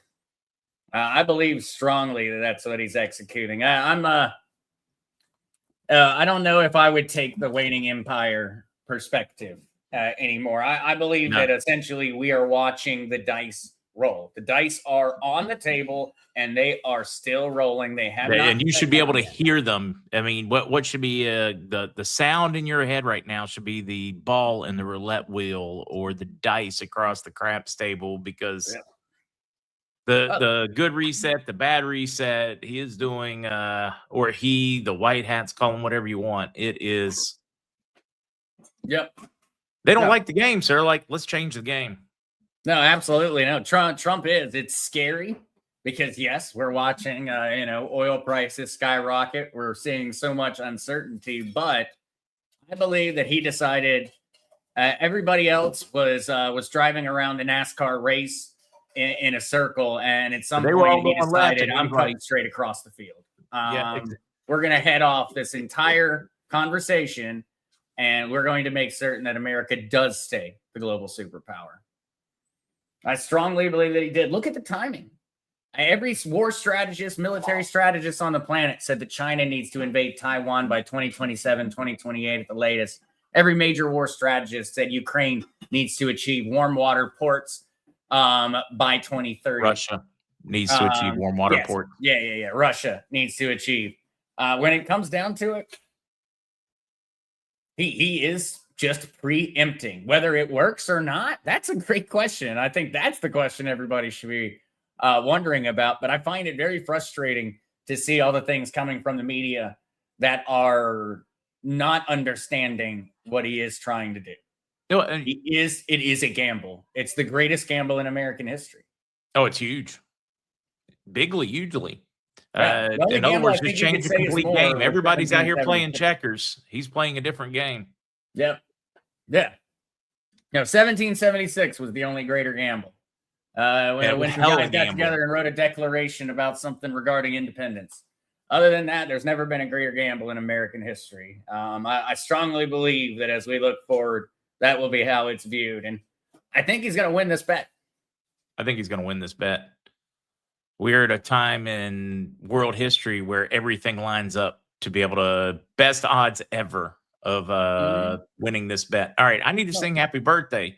Send these folks on and get back here tonight. All right, I'll get out of here. We could talk all day, but hey, love you, Pops. Love you, everybody. Love you too. I'll be back Friday over on Crazy Kryptonite. Or Wednesday not, on Whiskey and Wisdom, maybe. Or Whiskey Wisdom later today. Of course. For everybody that does want to join and maybe get out a little bit of wisdom from it. Yeah, probably very little, but we'll have fun. A little bit beats none. Amen. All right, I'm going to sing. For those celebrating birthdays today, I probably should have paid better attention. Who do we have who is doing the birthday thing? I'm certain there's somebody. Anybody sound off, or should I just do it tonight? I probably should go ahead just in case. So they tell me it's your birthday. Well, happy birthday, darling. May you live, may you love, may all your dreams come true. Happy birthday, happy birthday, happy birthday to you. To all those celebrating, enjoy it. For the rest of you, short, brief news at 7. Hasn't been much to cover in the evenings, but we'll cover it. And then we will do Whiskey and Wisdom at 8 Eastern. All right, folks. See ya.